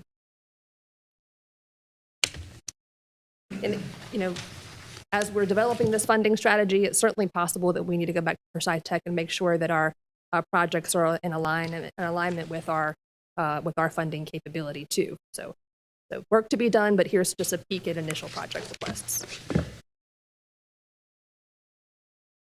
For our county capital projects, a lot of this is coming back to you. We're at a net cost of $86 million for 6 years. You'll notice that we did start to plug in some of our typical revenue, 2/3 bonds funding. We have some airport grants and some other grants, rebate amounts, some revenue that we've started to plug into this CIP. But again, this is a look at projects based on the element level. To look at those same projects by project type.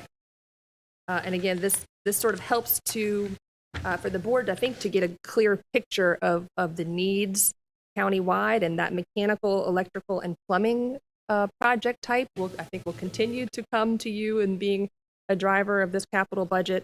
We talked about the boilers at the jail. Certainly the LADC HVAC project will be a priority in fiscal year 27 if possible. So there's some needs there over the years. And again, you'll see in the project list that I give you how this correlates. And just to reiterate, this is not final. This is just so you kind of have an idea of what we're seeing. We have a lot more work to do in vetting and making sure we have more details behind it, recommendations behind it, potential funding mechanisms behind it. But that's right. And so, and the county manager also mentioned that we would like to schedule a tour with UR to go take a look at some of these facilities in person and see the status and to see some of the needs. And so I think you'll hear from the manager's office on the specifics of that, and I hope that gives you a clear picture of what folks in the county are looking for. So next steps, we will continue to work with Winston-Salem Forsyth County Schools. I mentioned their timeframe of March 5th, and I have offered to go over to them whenever they're ready for a check-in for this process. It is sort of a new thought on how they're presenting projects to us. So we will continue to work really closely with them to make sure we have an updated list of their capital needs. The fire study draft, we're going to need to review that to be able to add to the CIP in any way that we need to. And then, as the county manager said, the hard work of developing a funding strategy is really going to be the focus over the next month to prioritize these projects, really take a hard look at our needs, and to see what options are to bring back to you on March the 16th for our budget workshop. Happy to answer any questions you may have at this point.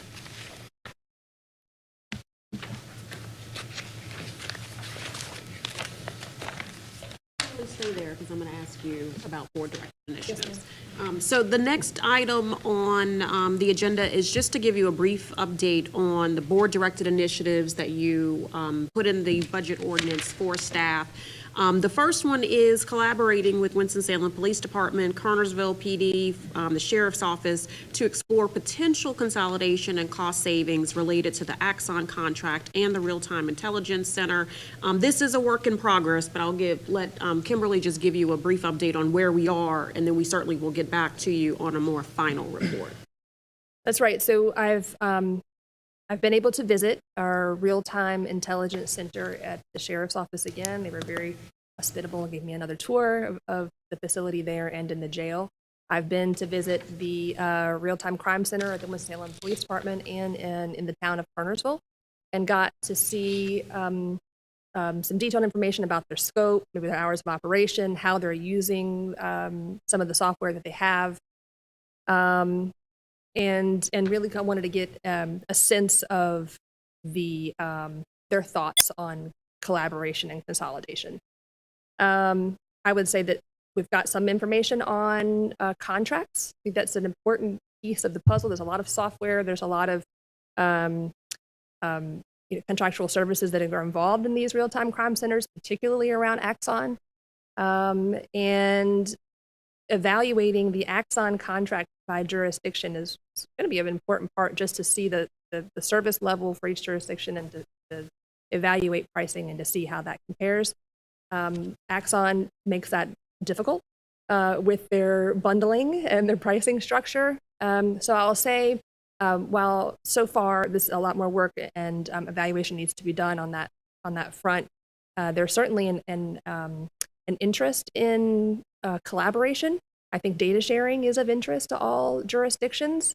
Consolidation might be a heavier lift, but there was, I think, a shared interest in tackling Axon, maybe in terms of a state contract, to try to rein in the pricing structure and fairness across jurisdictions. So that's something we're kind of looking at to see if there's anything we can derive from the 3 jurisdictions that we mentioned. But as we continue to look into this, we'll report back. Certainly, the city is asking for a higher level of service in the new year. I think they're estimated to be about 1.7 annually for their real-time crime center services, and they're going up to about, or the request was at $4 million. I don't know where they are in their budget process, but so this is going to be a cost that's going to continue to increase over the years. So further study, I think, is important. Where is that discussion with it? Who approached the state? Has the state price contract issue? Where did that come up? I heard it through multiple jurisdictions to say if that were an option, they would certainly all be interested. Some sort of some entity that could help to rein in the. I definitely think it's something that we could approach, or I don't know if the Sheriff's Association plans on doing that.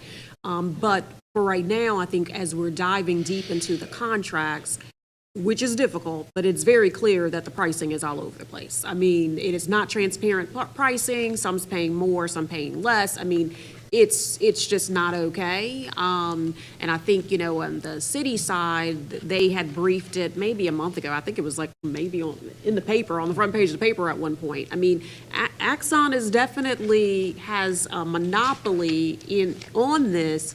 But I do think probably some legislation or something needs to really try to reel it in. We'll have a better idea of what that looks like to be able to present something more comprehensive as we dive a little bit deeper into the contracts. So I think at a minimum on this item, if we could at least get transparent pricing, consistent pricing across jurisdictions, that'd probably be step one. As Kimberly stated, I think the tall task is consolidation of systems. I don't think anybody is interested in that. It's technology now. I mean, it's not like we're only going to have one real-time center. You could still have 3, but they could all be under a single. It would seem to me where there would be one bill. It could be sent to us. Other entities would read based on pro rata shares of the things. We do not disagree, and we will have that in our analysis. I just don't think that we're going to get the buy-in from the other jurisdictions. Ms. Manager. Because everybody wants it to be under them. I mean, that is ultimately, everyone wants it to be under them. So I don't know how we get there, but we are working on it, and I think once we have a better analysis, then we certainly can try to address that. Yes, sir. You have just coined a new phrase, not okay, and I agree with that. It's a whole lot of things to me, it's not okay, so I'm writing that phrase down in my office and where it came from, originated, Manager Roberts. Thank you, sir. It's not okay. One of the best things I've heard or read in a long time. Thank you. So we will hopefully by our April workshop, we'll have a little bit more to share on that. Good question. What is so unique system that there are no competitors? I'll let Kimberly. Well, part of the, I don't want to say problem, but part of the issue is they are buying up, several aspects of the game, right? And so they are really That's a solid. And it's a component part. Right. Their big sale is that body cameras, car cameras, every radio's all tied into the, so that you have a record of everything and all radio recording, whether it's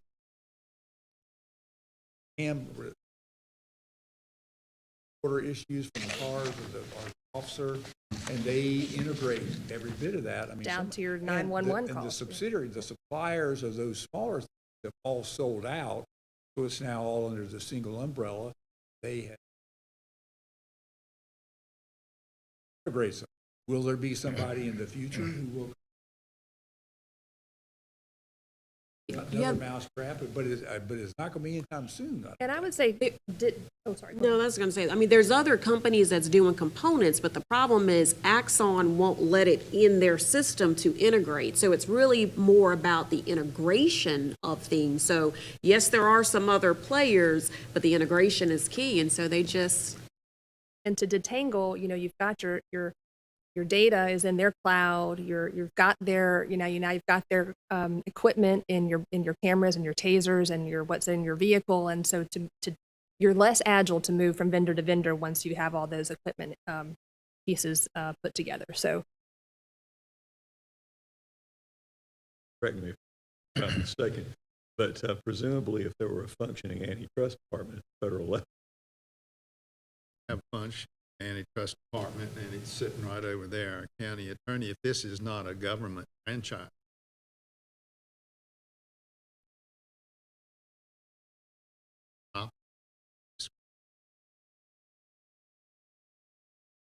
More to come on that, just. that might be a bargaining tool for negotiation. Case advance at the local level, you may want to take loose some of these data and the ability to have a single contract covering 3 physical spots. Have the last question. County manager organization, have they thought as organizations of county managers? Yep. Question about how many of them have, I mean, so you can really find out. But I think you could find out how many cities have. Sure, all the big ones. Bet you, I'd be curious as far as Wilmington at that level, is Tony at that level. No, we have not, but certainly that's something we can lift up and try to find. I know also Guilford does not have this system, but they have a very antiquated system that they are trying to upgrade. And it's creating challenges for them because then they also can't share information across jurisdictions. But the price of trying to increase it, because my other question was, could we have some sort of regional approach, right? Like, could there be a regional connection? So we're trying to get, I mean, I think baby steps, but I feel like there's opportunities, how we get there, when we get there. But diving into the contracts and better understanding pricing is step one. Thank you all for doing Okay, let's see. The next item, it's fire. I'm going to skip because, and come back to that. So I'll just quickly talk about advancing the county's capital improvement plan by identifying sustainable funding strategies, incorporating the needs. That was also a board-directed initiative. You got an update on that today, so you know where you are. And then developing recommendations to amend existing fund balance policy. Terry talked about that, and we will bring to you kind of a formal recommendation on a policy at a future budget workshop. Skipping back to continue efforts to address fire service equity and establish a fire commission. There has been a lot of work done on that, and I'm going to ask Deputy County Manager Kyle Haney to provide an update on where we are. Good afternoon, Commissioners. So this has been an item that's been a priority for the board over the last couple years, really looking at our fire system and equitability within taxing and funding. And there were a couple items that really came out. In the last year, the board made some adjustments, but had challenged us to do a couple things. So the first was to create a fire commission, and that has been checked off. The fire commission was approved by the board back in September and has met a couple times. Those meetings have really been focused on kind of getting prepared for some of the for what's coming next, which is the study that this board approved back in the fall. And so just as a reminder, that study was really to look at the capital needs of the fire system as a whole in the county. And, you know, that really takes into a lot of different parts. So we got a draft study back that was over 650 pages. So our staff has been working through that, Chief Smith and his staff, while also working on the winter weather. So certainly trying to get through it. We hope to have a final version of that to you today, but there are still some areas where we need to tweak some things. And certainly we did not want to put out any information that the fire chiefs did not think was accurate to miss the larger point there. So I'll just, as a reminder of the scope, so this is really, it looked at the performance of each of the departments, the buildings and facilities, apparatus and equipment, the department's financials and staffing, including their volunteers. It looked at station location analysis and really kind of had some recommendations on a CIP schedule. So really a holistic look at the fire system. We did provide executive summary earlier this week to the Board of Commissioners, as well as our fire commission members and the contracted fire departments. And like I said, hopefully we'll have a finalized version to you in the very, very soon. I'm not going to go over all the details of this. Like I said, it's very extensive, but you know, really kind of the overall findings. First and foremost, the fire departments continue to demonstrate a strong commitment to public service and in many cases responsible fiscal management. So they are trying, you know, very hard in a very changing environment. I think one of the key things we found is the issues with our fire system are not isolated to our fire system. There is a real transformation in fire service across the board, and it's affecting many, many communities. I think that's why you see a lot of it in the news these days. And that really relates to the rising costs of apparatus and equipment. Our system in particular has a lot of aging assets, the decline in volunteerism, and so we've seen, you know, a 5% reduction in volunteers for every year for the past 7 years. So you see that is declining, and the average age of those volunteers is increasing as well. So you have some looming issues with that. And then the funding disparities that that we have in our system between different tax jurisdictions all create some big issues with our fire system. But it also emphasized some strategies to work on. So really, it reiterated what we've been talking about over the last year and a half, which is we need to start looking at this more as a regional approach instead of a individual fire tax district and department approach. And we've seen some of the recommendations that came out here are really focused on creating that. So I was going to go through the 7 recommendations they had at a very high level. This full report is going to start working its way through the Fire Commission next Thursday for them to review and make some recommendations to the board. But wanted to just briefly touch on each of these. So the first major recommendation was to address the county's most critical service delivery needs. That was a pretty catch-all, but really looked at, you know, some of the aging equipment and apparatus that's reaching the end of its life, and saw that as a particular challenge for our community. They highlighted that 33 large apparatus are currently either 20 years old or older, which is around, and when I talk about fire apparatus, we're talking about fire engines. And, you know, for the NFPA standards, that's really the point where you need to start phasing out that equipment and replacing it, with a total replacement of that over $30 million. And so that is a real threat to the system. They also talked about a number of different equipment pieces that have aged and some needs across the system. And I'll mention one of the things that you have in the system that we have is when each department is responsible for buying its own equipment or replacing its own apparatus, you have some redundancy in the system as well. So that's going to show up here as well. But certainly that was the major focus of that first point, was really highlighting the need for a lot of the equipment replacement that is currently out there. The second recommendation was really around how we fund the system. So consider changes to the service delivery system funding model. I think this has been the big conversation over the last couple of years. They did highlight that we were in a better position than some communities because we have adopted a overlay tax district that encompasses all of the different areas of our fire system in the county.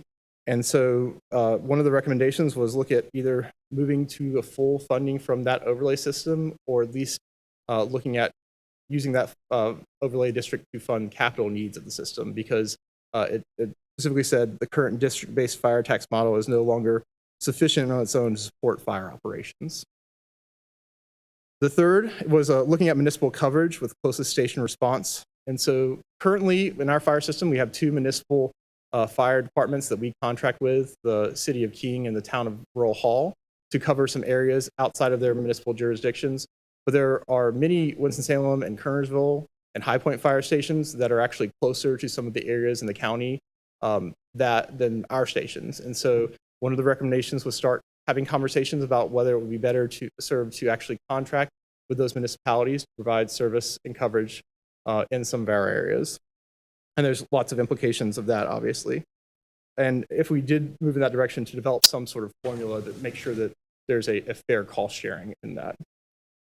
The fourth was to recognize and plan for an increasing career firefighter staffing need across the system. And so this really was tied to the decline in volunteerism. And we've seen it over the last several years. It's one of the reasons the board put some additional funding into the fire budget this past year, was that we have seen a decline in volunteerism, which has led to an increased need in paid staff. And we know that trend is nationwide, and it's likely to continue. So we need to start looking at what that looks like. And so one of the things they mentioned was looking at a system-wide, putting some measures in place to increase volunteerism, to encourage the retention of volunteers and the recruitment of volunteers system-wide instead of on an individual department level. And then also looking at establishing a uniform career pay and compensation plan, which is something I hear a lot from the fire chiefs. You know, when they're hiring part-time staff, if everyone's setting their own rate, they're really competing with each other. And so if one department decides to pay a little bit more, that drives the cost up for everybody. Providing attention to safety of fire facilities. So like I said, part of this was really going to each of the fire stations and reviewing it. And there were some things that were highlighted there from a fire safety standpoint that really needed to be addressed in the immediate future. And so those are some things that we can handle with the fire departments and with funding. But then the other part of this was really looking at the long-term fire station location. And that's something that will be in the final version of that study, GIS analysis of where our current fire stations are and where, optimized fire system would have locations and how many would really be needed. And depending on the path the board takes, whether contracting with municipalities or not, that looks a little bit different. But that is something that they said we really need to focus on. Obviously, the more fire stations you have, the more cost you have in your system. And so the next one was encouraging voluntary mergers where feasible. So this is really looking at where areas where it maybe makes sense to have one department instead of two and have less overhead and really kind of create a more standardized system in that way. And the last one was develop and refine the county service delivery system and structures. And so that was another really catch-all. Maintaining a system-wide strategic plan, standardizing specs for equipment, looking at our contracts and making some revisions around setting a standard for financial review and ownership of capital assets. I'll say one of the things that was in there was really looking at whether the county should own fire trucks or apparatus or different pieces of equipment so that it can be moved around the system to where it needs to be. I think another thing that we've heard a lot of is, there are not that many firefighters out there, and a lot of them work full-time somewhere and work part-time at multiple places, and oftentimes they'll have equipment at each of those places. And so when you look at it from an individual department standpoint, you get into some of those issues. But if there was a different way of purchasing that and logistics system-wide, you could reduce some of that as well. So, and then finally, to continue to work closely with a core group of fire chiefs was one of the recommendations. So there's a lot in the report. I will say in the executive summary, one of the, I think, really important parts was they did sit down with all 16 chiefs from the system and really talk to them about their concerns and what they saw for the system. I think there was a lot of things that really a clear-eyed view of where the system is from a funding perspective and from a staffing perspective. And so there was some support around a lot of these ideas, specifically around group purchasing, shared expenses, and county-supported capital investments, regionalization, shared resources, and selective mergers. These are things that the fire chiefs themselves were talking about could be a priority as we look towards the future. So once again, a very extensive document, a lot of recommendations, probably not enough time to make all those recommendations this year, but really looking at a long-term vision for the system. And so the next steps for that, we'll get the report and make sure we give it to the commissioners as well as the fire chiefs and the fire commission. We're going to be discussing it next Thursday, the 19th, with the fire commission, with the goal of really honing in on what recommendations really need to come to the board of commissioners this year for changes in the system, as well as what areas should we be studying for the future. So a lot of work. Questions? Again, at high level, certainly there'll be a lot more detail as we work through it, but just wanted to give you an update on where we are.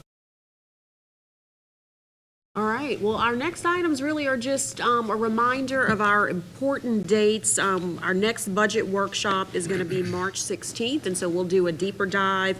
We'll make sure we bring back to you these follow-up items that you have on the easel, as well as some other things. If there's something else that you want to see at that workshop, please let us know so we can make sure we address that. We'll also have our board retreat at Tanglewood Clubhouse on March 21st. Budget workshop again, April 6th, and then May 7th, I'm going to be presenting something to you. It's going to be great, I have no doubt. And you can see the rest of the dates. Our hope is that we can adopt a budget June 4th, but certainly we'll see how the process plays out. Again, just want to thank the budget team for all the work that they are already doing, the departments. As Kyle said, we've already started meeting with them, and, I feel good about this year. I feel better this year. I feel like we're headed in the right direction. Certainly, we have challenges. I think everyone does, but I think we'll get there, and hopefully we'll produce something that you can be proud of. We'll see. Any questions, any other next steps for us as we move forward in this process? Good, you were right. You were pretty.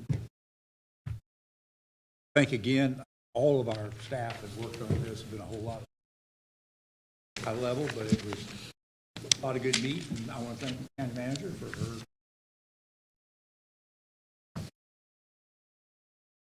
her.